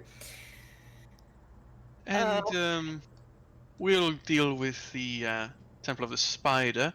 Kagna and Yes? Bakari, you wouldn't mind having a rummage through the market, see if there's anything that can assist us in this very particular mission. Well, what do you think? Look to see if you can find lodging while at it. Yes. Oh, of course, of course, Maybe of course. maybe try and find out anything about the monastery up in the mountains. Alyssa says we're not looking up. Damn it, Torbjörn! How many are there of you? No, Torbjörn dragged himself out at the same time as me, and was like, "Oh, okay, you did it. I'll just delete the token." And we both deleted the token, and then we both dragged him out again. Well, I could say I've been a bit of two minds at late. It seems like Oh man. All right, so we Yeah, sorry, yeah. I asked you on Discord a question related to that. Yeah. Let me check. so I'll have Zara with you, Lissa. She's not looking at you. Mm-hmm. So Zara's just gets onto your shoulder. Really noticeable. She finishes up and takes her backpack back on her. Mm-hmm. Thomas, I don't know what you got planned in this town, but I would like to take a moment to remind you that I have the witch's sight invocation. Yes, so you can see anything. You can see witches. Exactly. So I will go to them before. Yeah. You want to go see a witch? Is that what you're saying? Aragorn is gonna ask Legolas, "What do your elf eyes see?" And then he's gonna ask you, "What do your witch eyes see?" Mm-hmm. Witch eyes. Witches everywhere. It turns around and it turns out I just took some stickers of witches and just put them right on my eyes. Yeah. Why you check your pocket? Yeah, I've moved your tokens to the different buildings, but I assume you're still all at the flag right now because you're just planning. Just Planning. Yeah, so you can. Yeah, so basically, right, so we're trying to get information on this cult of the shadow. Anything that could help us. We want to try and get some sort of peaceful resolution, although that might not be possible, but information will help. Any like location and anything and Yes, probably if need be, if anybody has been there, perhaps any tips on how to get there without issue. Any issues we might encounter, any potential beasts or monsters or any unpleasantness that we might need to be aware of. And then of course any items that might help us, anything that could be used to trade with these individuals to get us an opening, or just some powerful items that could help us in general. That will also help. So people living here were drow or? Yes, this is pretty much like there are probably a couple of others, but this is generally just a drow. I'm gonna ask Azaki, would it be natural for us to be in this shape and form and timber, or would we want to perhaps put on a more welcoming facade? Well, there's not much welcoming with the drow, but if you were to look like us, I suppose it would be easier. The stories of your arrivals have not yet arrived here. After all, we are the first visitors here from Scared Wareham. Right, Naz, you do your thing, and then make us look like Drow, and we sort of just keep that up. No problem. Do anyone else want gift of deception? Cogner already has it. Yes, I know. You fix yourself, Cogner. Oh yeah. Cogner and I, we are very capable. Rest of you need help. Just Rask, Bakari, and Lissa who need it. Huh? Do Yeah. you Oh, want yeah, it yeah. as well? Sure. He snaps his hand, and you're all beautiful looking shadow elves, or I didn't catch quite what was the native Drow. people here. Drow. He looks at his disguise and goes, excellent work as always, Naz. Oh, it Okay. would be funny if you're the one who has like the big potato nose or something. When Cogner kind of like does the disguise self spell, but using like his phone as a mirror, just like yeah, oh, just like this and this and this, and you like see things changing. So perfect. when Lissa is transformed into a drow, Azaki's just like, you're boring now. I'm just kidding. But yeah, You see my whisper, Thomas? yeah, I saw it. That could be cool. So yeah, your current plan is Lissa and Azaki visiting the dragon, Naz and Vrask visiting the spider, Bakari and Cogner visiting the market. Yep. Yeah.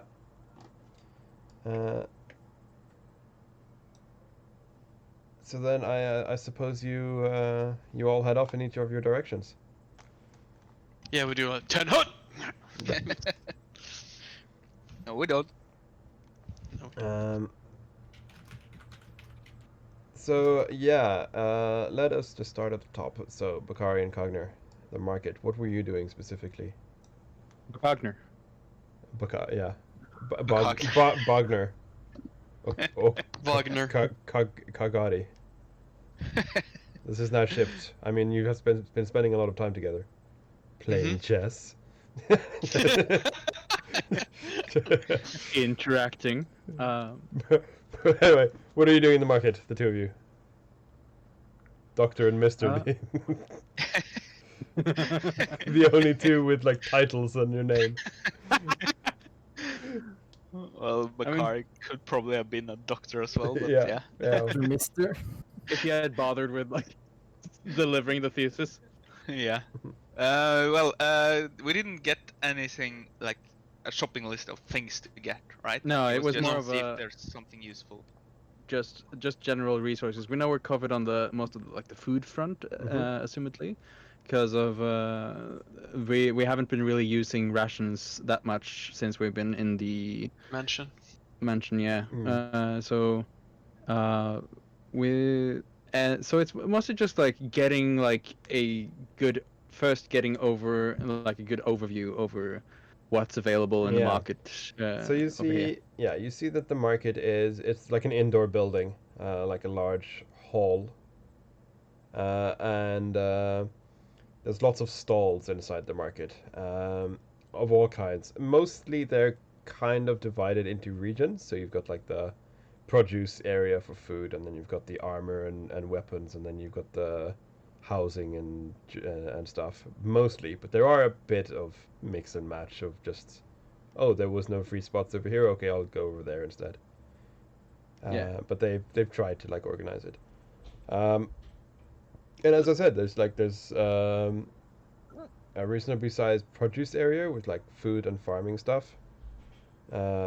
Mostly it seems meat, but there is a bit of not so much vegetables and stuff, but it's like edible mushrooms and like things that you can imagine would flourish a bit better in low light conditions.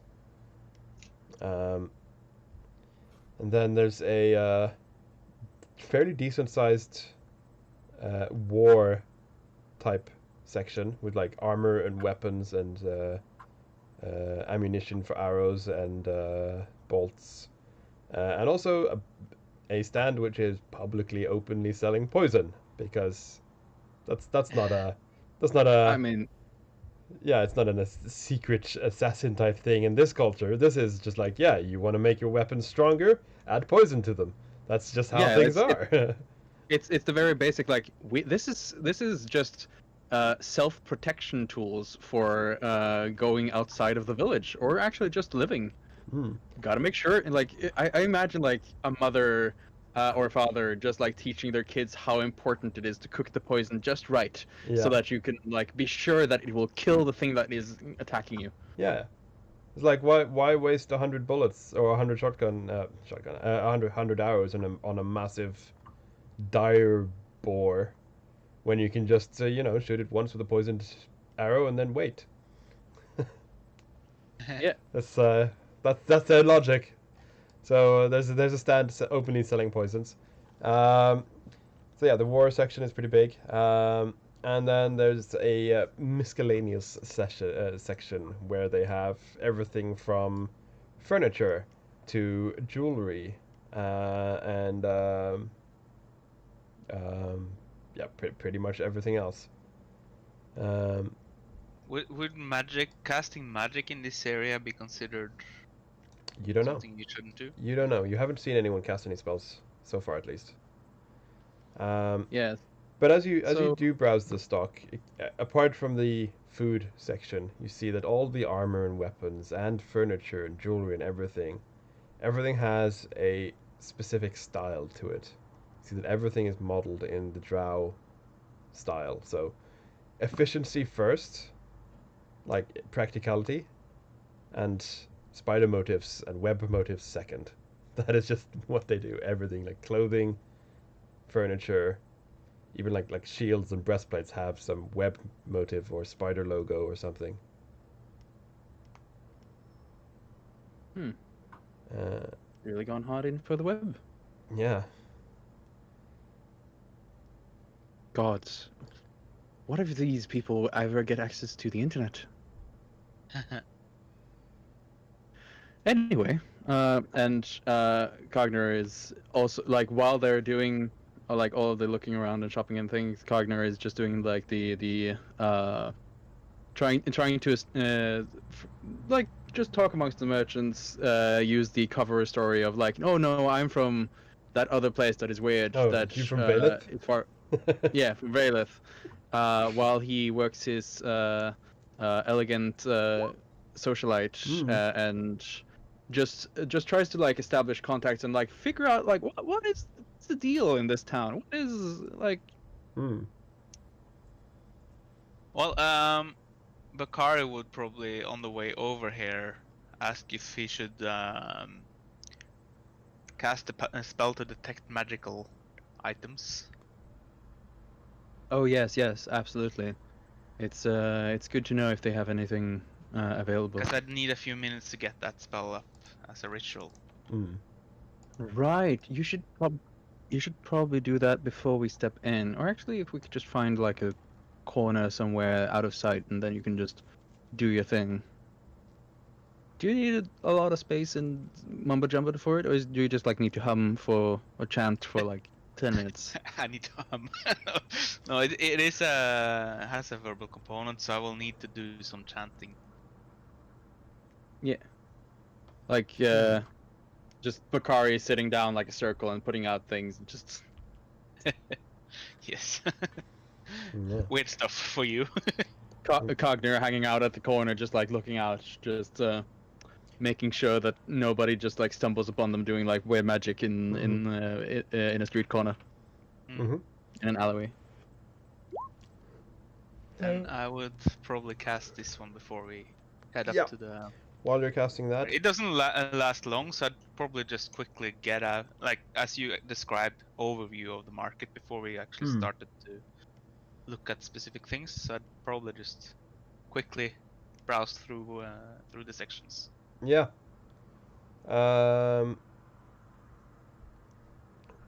Because you hid in like a small alleyway or round the corner to do this, right? Yes. Yeah. Uh,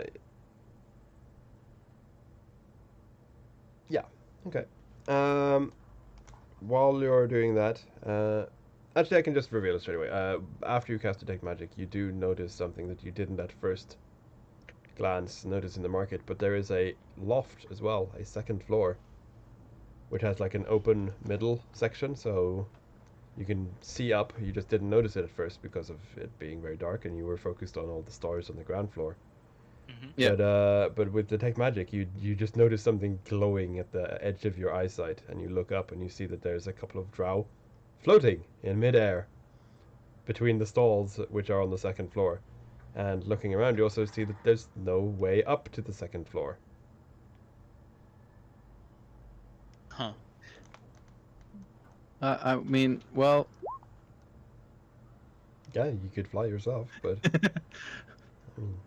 think happy But thoughts. do I see like this aura around them that they have magic yes, active? Yeah. yes, that is the glow you see. They have the flying drow have magic cast on them. Do they look Now- like they're guards? Um, you'd no, they don't look like guard. Well, there's the occasional one has armor, but most of them just look like they have slightly more expensive clothing. Yeah, I meant the flying ones. If Yeah, they were. yeah, the flying ones. Yeah. They have slightly more expensive clothing by the looks of it, and the occasional one has armor. But yeah, as you're looking around the market, we can have a quick pop to number 8. Vrask Yes. and Naz. Yeah.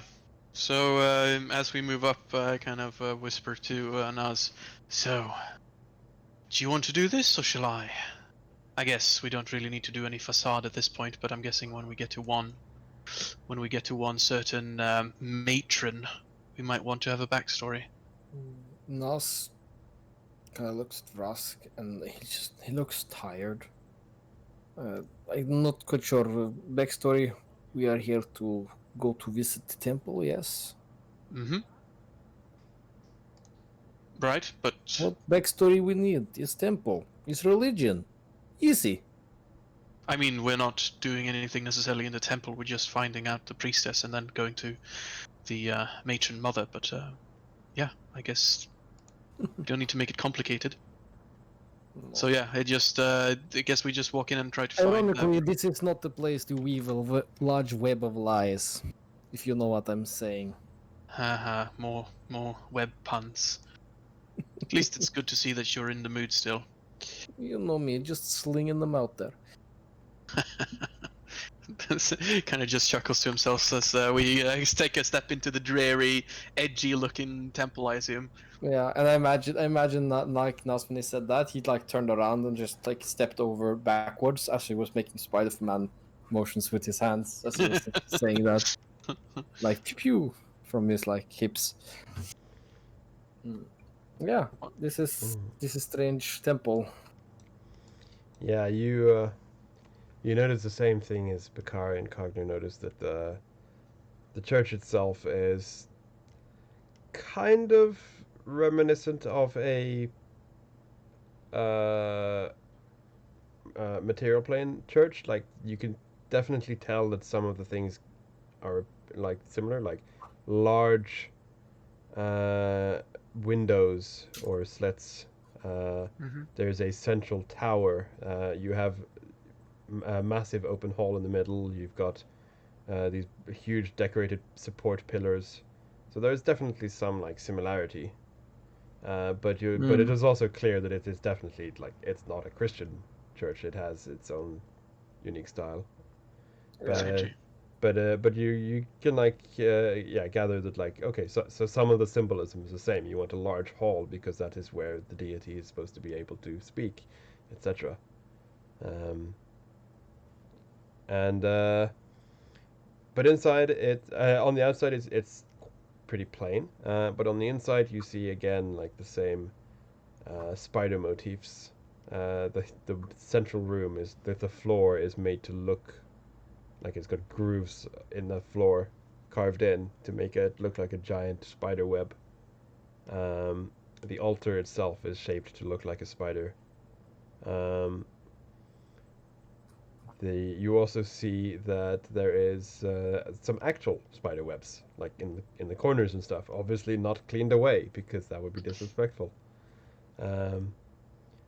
And you see that there's like incense burners, Mm-hmm. which are hanging from the ceiling, which is like at least 40, maybe 50 feet up the ceiling. But there's long strings of silk spider web, which come all the way from the ceiling down to just above your head height, forming into like almost like a cocoon, Mm-hmm. with this incense smoke coming out from within it, which is surprisingly pleasant aroma. That's pretty cool.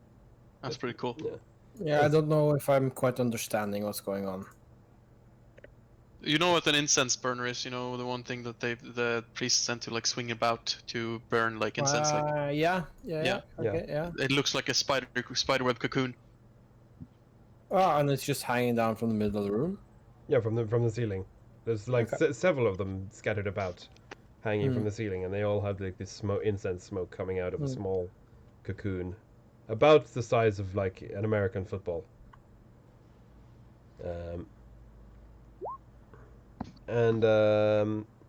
Yeah, it's a surprisingly pleasant aroma coming from all this incense. It's kind of sweet, but not sickeningly sweet in this church. And you see several drow in. At first, you would assume it's like prayer or ritual, but then when you get in, you see that it's actually more practical. It seems like this is almost like a town hall kind of vibe, where people come here to make deals or to with like the church or to trade. Not like a market, but like almost like a job center, I guess. Like people come in here and say like, yeah, I need help building something. My house has been attacked by shadow monsters, and then So we see all kinds of different people here then. Yeah, all kinds of different people. Cool. And it seems like the clergy themselves are almost business people. It's like, yeah, we've got people who can come and help fix your house. What are you willing to offer or donate for it? Kind of. But it's so yeah, it's almost like a business place, kind of like a mix between a town hall and a bank ish. So do we see the priestess? Was not what I was expecting, but okay. Yeah. No, I'm like sort of disappointed actually. You see the priestess. She is currently talking to another priestess. So I'm gonna wait until she's sort of like not in the middle of a sentence, and I'm gonna message her. And like explain. Hi, this is Rask from earlier. Just thought I'd prep you. We have disguised ourselves because, well, we don't know if we'd be welcomed here in our forms. Would be able to recognize me, I think. No, Yeah. because I have a Shadar Kai. Yeah. Actually. So basically, I'm briefing her about what to expect and that we want to talk to her, or we are ready to go to the. I'm wearing the disguise I've been wearing around these people all the time, which is the Shadar Kai. Yeah. Yeah, that's fine. As I said, you do see the occasional Shadow Kai in town. Yeah. Or Svirneblin. Yeah. It's a hard name to say. I'm not mocking the way you said that one. It's just the word itself I find hilarious. Yeah. So yeah, she after she's done talking to who she was talking to, she looks around the room, spots Naz, and then comes towards you. She just looks straight at you, Rusk, and says, "Smart thinking." Well, although I am immeasurably pretty and charismatic, I doubt that your kind would take kindly to one of my kind. We don't have that much against you, but anonymity is a virtue in this town. Good. Now, is there anything else we should know before we speak to the priestess? Which priestess? Sorry, not the priestess. Sorry, the matron mother. Ah. First of all, she is not a person who you wish to waste the time of, so get your inquiries planned. Secondly, be respectful, but do not exaggerate. She does not take kindly to overdone praise. Respectful is enough. She reminds me of a certain Baba from back home. Babushka. And finally, never ask for a favor. If you do wish for a favor, then you must always present what you are willing to offer first. Is That this is odd. common Is this common with your people, or is this for her specially? Especially her, but it is common for the higher ranked in our society. If you wish something in return, you first make an offer. Although and then she gives a light smirk. Although sometimes such an offer can be sparing their life. You never know. Yikes! Right. It is a long time since we've upheld that kind of society, but it is still a part of our history. And they still take the same coinage as the previous town here, right? Yes, we have unified the coinage system in Wow. this region. of the Mightily world. practical of you. Well, Well, when ginormous shadow demons threaten to eat your very house, then we must work together, don't we? must work together to unify the currencies. I agree. You didn't know they had offering cakes here? He says and takes They taste very nice. A bit sweet, but Right, well- you can just hear it so well, Mats. I'm Yeah, sorry. right. Well, let's go straight on in and do it. Let's. Aren't we already inside? Okay, well, No, whatever. we're at We'll 8. go We're in. going to the matron mother number 1. No, Vrask, we will not go right inside. You heard what lady said. Think out ahead of what we want to ask. It's good plan. Know what you want before going in. Be like precision. And All right. respect. Well, She, the priestess Evie starts to walk off, and then she stops and turns back a bit, and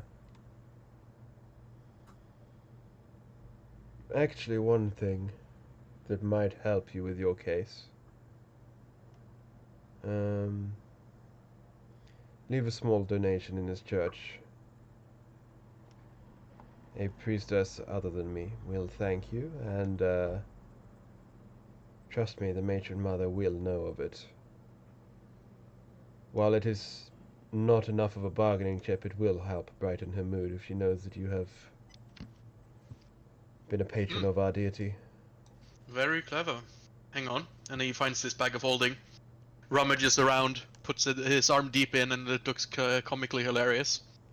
As he pulls out, because I have like a ridiculous amount in my bag of holding. Yeah, Nice. because Well, from while your he is trade. rummaging around trying to figure out what he wants to donate, Nas kind of looks. Just hold on for a moment. This place is not what I expect of a religious house. Everyone here is looking for work. I'm not sure. What is this? Town hall as well? Yes, the Church of the Spider has, well, we wish to have our webs everywhere, so we try to be as useful and involved in the community as possible. If everyone is dependent on you, you can pull all the strings you wish. She winks. Nas kind of nods understandingly. And so Mr. Motor is also mayor of town, then, in way of speaking.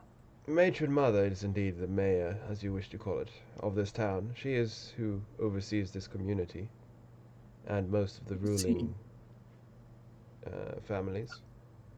Though the church itself takes care of most of the management, they are technically in servitude to the matron. She's really is heart of town then. Or Yeah. as you would say, spider at the center of the web. Indeed. What is the relationship of this place against the shadow worshippers or the cultists north? That is a strained relationship if I've ever seen one. We used to get along fine. Many, many years ago now, but not so much anymore. I'm not sure of the exact time frame, but it was centuries ago since we had our falling out. I know your plight and your cause, so I feel it's worthy of some of my attention. I will look up some more information for you. Thank you We very would- much, lady. Very nice of you. These cakes. They are good, You're are they not? supposed to make donation as well. Yeah, he pulled out. This is like a rich man brain of Vrask now being unable to realize the value of coin. He pulled out 5,000, like in like a 5,000? few bags. Yeah. Oh, well, Nas isn't the one to correct you, so I guess we're gonna get 5,000 for. Yeah. Yeah. Yeah. Sadly, I am not there, so I cannot comment on it. Yeah. Yeah. So yeah, But you. we did. Not all of the money that we got from the thing is in the bag of holding. Like a No, lot I of know. it No, is no. in the bank in back in One the city. saving grace. Yeah. Jesus Christ. Although I still have a ridiculous amount of money in this bag. Yeah. But yeah, that's it. So Rask just sort of, and this one, I don't know if this is silver, copper, or whatever, but that's a cent or something, right? And then he puts it down when it's not even, it's just like a few hundred gold. So yeah, he donates it. Yeah. Probably takes a bit. A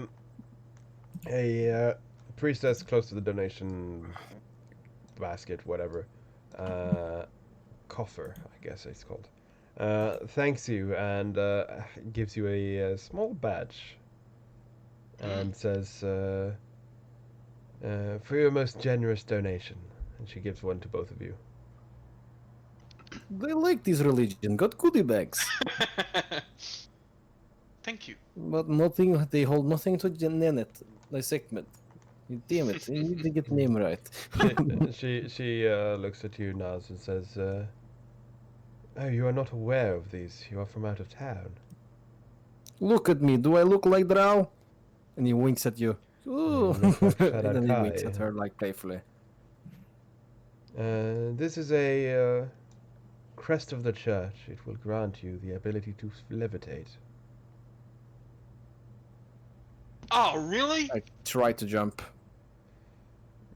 You need to activate it. Please, Yeah, no, come, you need to activate it. come, sit with me for a moment. And she just shows you, puts you to the side, and she Yeah. teaches you the command words. Basically, Like, It's how you get to the elite section of the shop. yes, it is. Because it gives you access to levitate 3 times per day.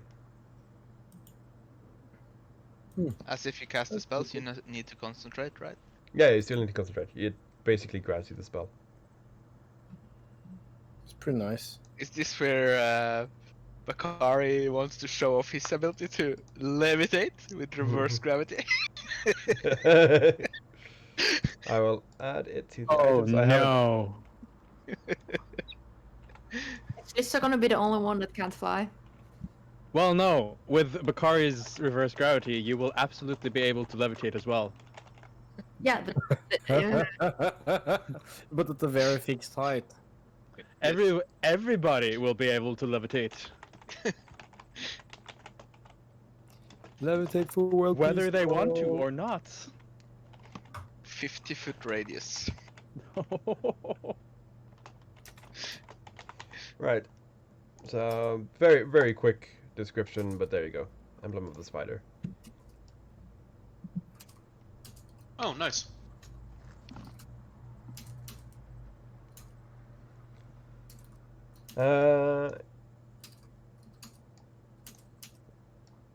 Yeah, while she's explaining this to you, how it works and how you activate it, Lissa and Azaki, Yes. you arrive at the Temple of the Dragon. Mm-hmm. Azaki explains to you that it has been a long time since he's been there, but he did visit it once as a kid.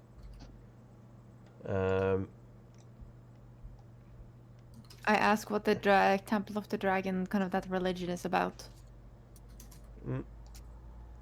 Well, there's a dragon shrine to the west of here, an ancient corpse. Some believe that it died before the Curse of the Shadow. Others believe it died because of it. It is unknown, except that it is a ancient dragon skeleton, and that there is indeed magic in its very bones. Many of us worship it, or used to, even now, after the spider has become the prime deity of this town.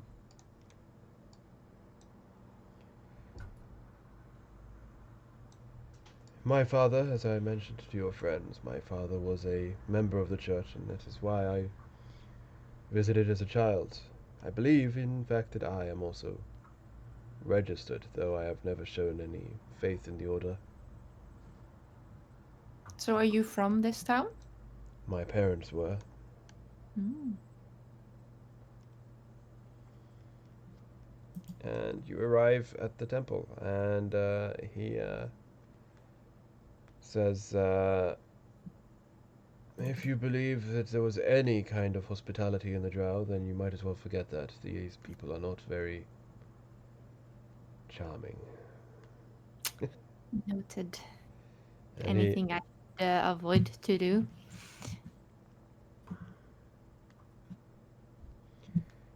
it is hard to explain. I'd suggest you just follow my lead and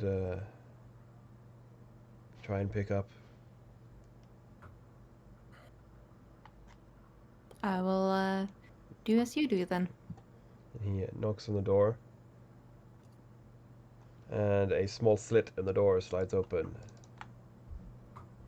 Azaki Bervan.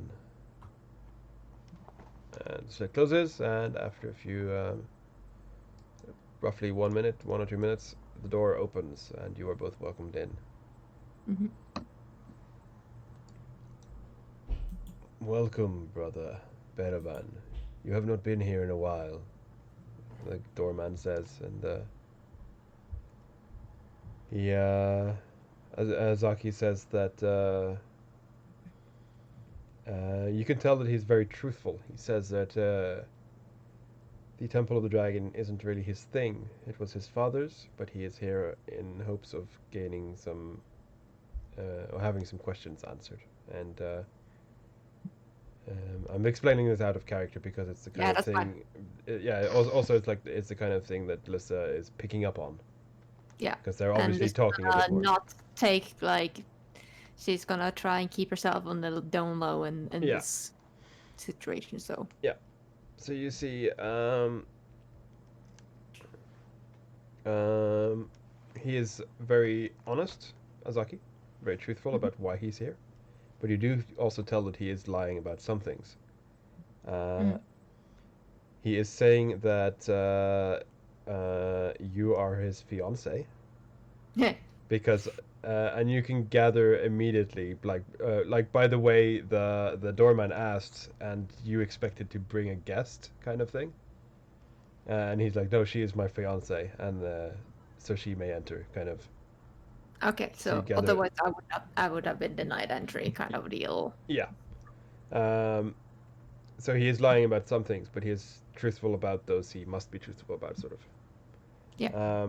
And you are welcomed in, and as you enter further into the temple, it is kind of like almost a mix between a stave church and a Japanese castle.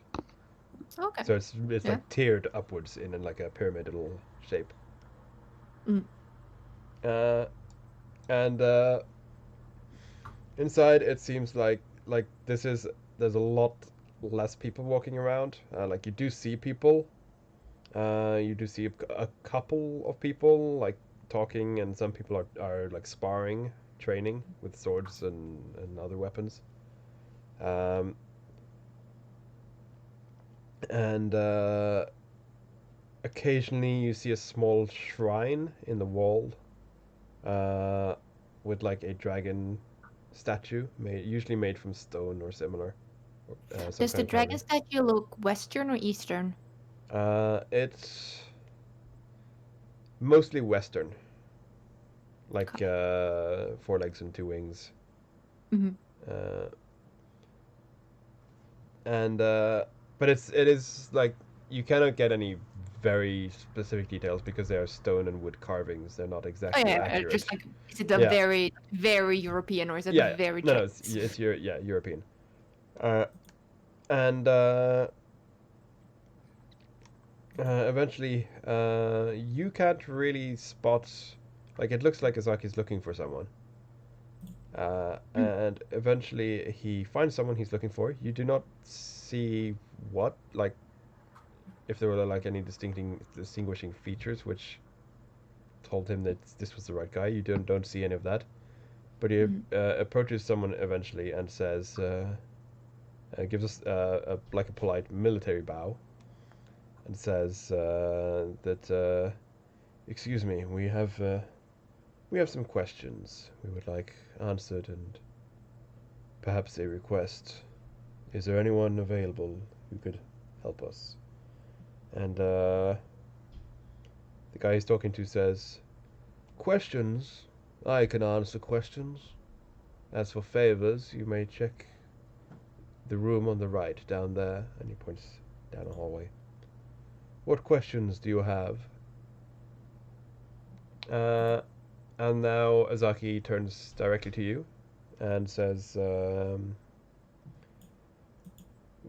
anything you could answer about the monastery to the east, isn't that right? And he asks you. Yes. Yes, indeed.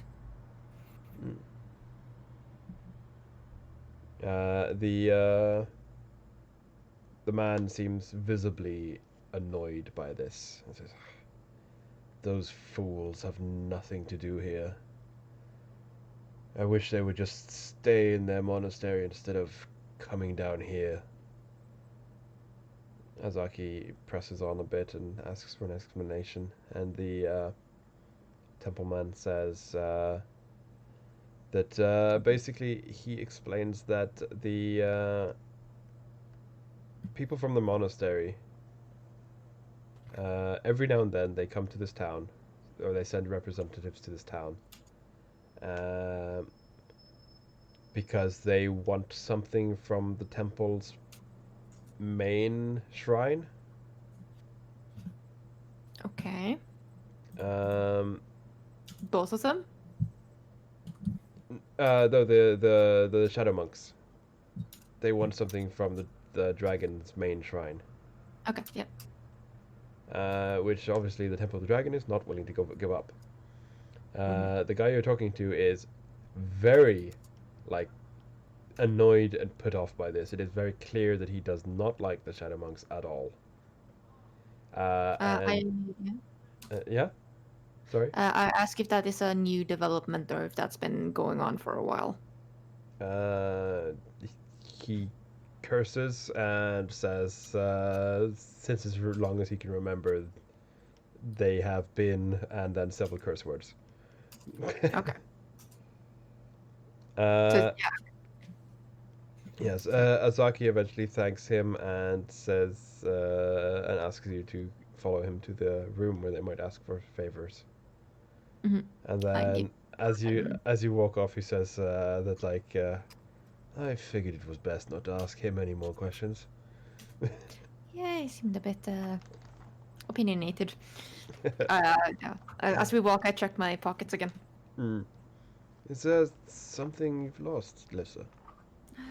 No, I'm just making sure everything's there. You know, can't be too careful. I have I'm not pat- been to Rockmount for several years, but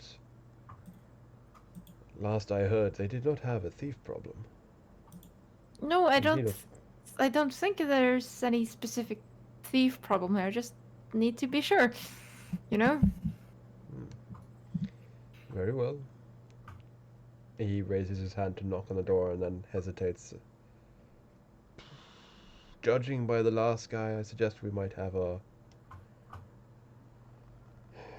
What is it we wish to talk to this man again about? Any information on the cultist or the location of the monastery? We think the, book piece might be there. He looks back to where the other guy was. And she says that in a lower voice, so she makes Yeah. her own. Yeah, and he hear he it. looks back to where the other guy was, and if this guy is just as annoyed by these shadow monks, then perhaps he might ask us why we wish to visit them. Do we have a... Well, I don't think letting everyone know why we're there is the best idea, at least not yet. Alyssa tries to think of a reason for why we would be interested in going there, besides research, because she's thinking Bakari.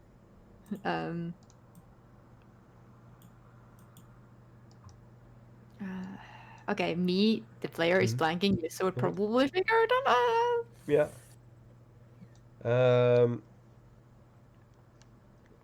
Eventually, yeah, you think of an excuse. Yeah. We can get back to that. Yeah. He knocks and goes in, and you see a... I suggest rolling a deception roll. for knocking on a door. No. Oh, yeah, Yeah. Can you deceive the door to open? That would also. No, deception for roll how- on knocking on a door. That's like trying to guess the secret knock. Dun dun dun dun dun dun dun. Yeah, that's true. I was thinking more about the Horizon Walker reference. Yeah. But yeah, you just if you can't think of it as a player, roll Yeah, we is could- a good we- way to like. yeah, we could How just- good are your suggestions? Yeah, we could just roll on it. But anyway, doesn't really matter right now because you come into the room and you see a drow which looks a bit like Pai Mei. Who? Pai Mei from Kill Bill, the ancient master who teaches the bride how to fight with his long white beard. Yeah, he flicks his He beard flicks- like some. yeah. He look like he's part of a Vella commercial or something. Yeah, he kind of looks like that. He's a drow with a long. He's got like a robes on ish, and then he's got this long, smooth, perfectly smooth white hair, and a white beard and mustache, which is almost just as long. Yeah, take a picture. Yeah. Yeah. And he looks up and squints a bit. He's an elf. He's a drow elf, so he's obviously like still smooth skinned and stuff, but you can tell like just from the color of his eyes and skin that he seems older, even though he still looks, compared to a human, he still looks young. And he squints a bit and says, "Are you the Benevon child? Zaki, was it?" And Zaki bows and says, "Yes." "Ah, I was a friend of your father. Please come in." And the two of you grab chairs and sit down. Yay! And we can move back to Bakari and Cogner.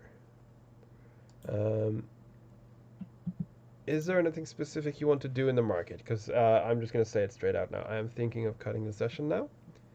because Naz and Rask will be going to the matron, which I want to do next time anyway. Yep. Lissa and Azaki is about to talk to the leader of the Dragon Church, so I would like to do that next time, so I get to prepare a bit more. And as for Cogner and Bakari, you're pretty much just doing shopping and gossip finding. And if you want, yeah. So So, I have one thing in mind. One very, very, very important thing. yeah. And that is to cast this 3rd level spell as or like specifically ask Bakari, would you like to go up there and have a look?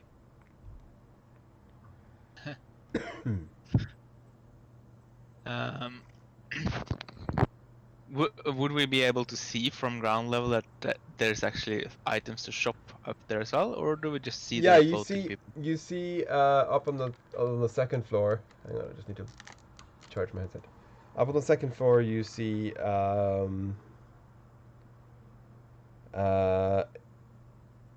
there's these really thin walkways. It's not like a full proper 2nd floor. It's like you've got all these stalls on the top floor as well, market stalls with thin walkways along the edge. Basically, places to push off from, I guess, the levitate spell. Yeah. Yeah, pretty much, because you can tell that like you're not supposed to be able to stand up there. Like you have to be flying or levitating somehow to be able to access those stalls.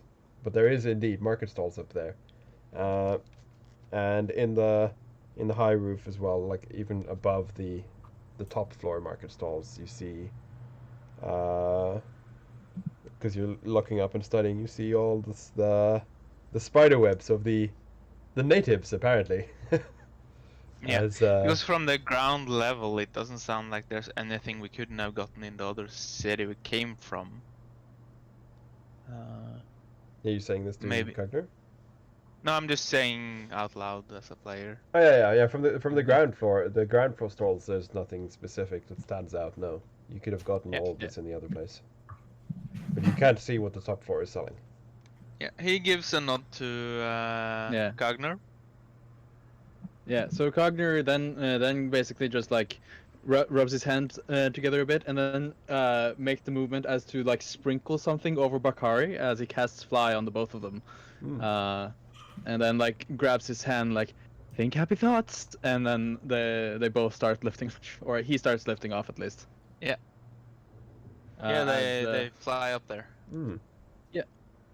Just checking it out. But yeah, you can immediately tell that this top floor is where the higher quality goods are sold. Everything from jewelry to fancy silk clothing, and also because of your detect magic, you can see several magical items. All scattered among the different stalls. It's not like they're all gathered in one place. But there seems to be several magical items for sale up here. Of various kinds, be it jewelry or weapons, or even the occasional scroll and potion. Yep. Well, I'm guessing that's gonna take some time to just go through the shopping part. So we could do that next time as well. Yeah, basically, I don't have a list of stuff for sale. I want you to see if, like, ask, basically. Yep. So, what I'm basically saying is, until next time, all of you, not just Cogner and Bakari, but all players, figure out if there's anything specific you want to try and buy here. Figure out what kind of specific things you want to talk to the matron about. And the same with the head of the Dragon Church. Just bear that in mind until next time. Yeah. Also important for the three of you who received a minor madness, please write that down somewhere on your character sheet so that we do not forget.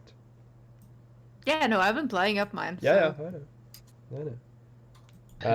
My point is that is active for 24 hours. That will be pretty much most of your time in this town.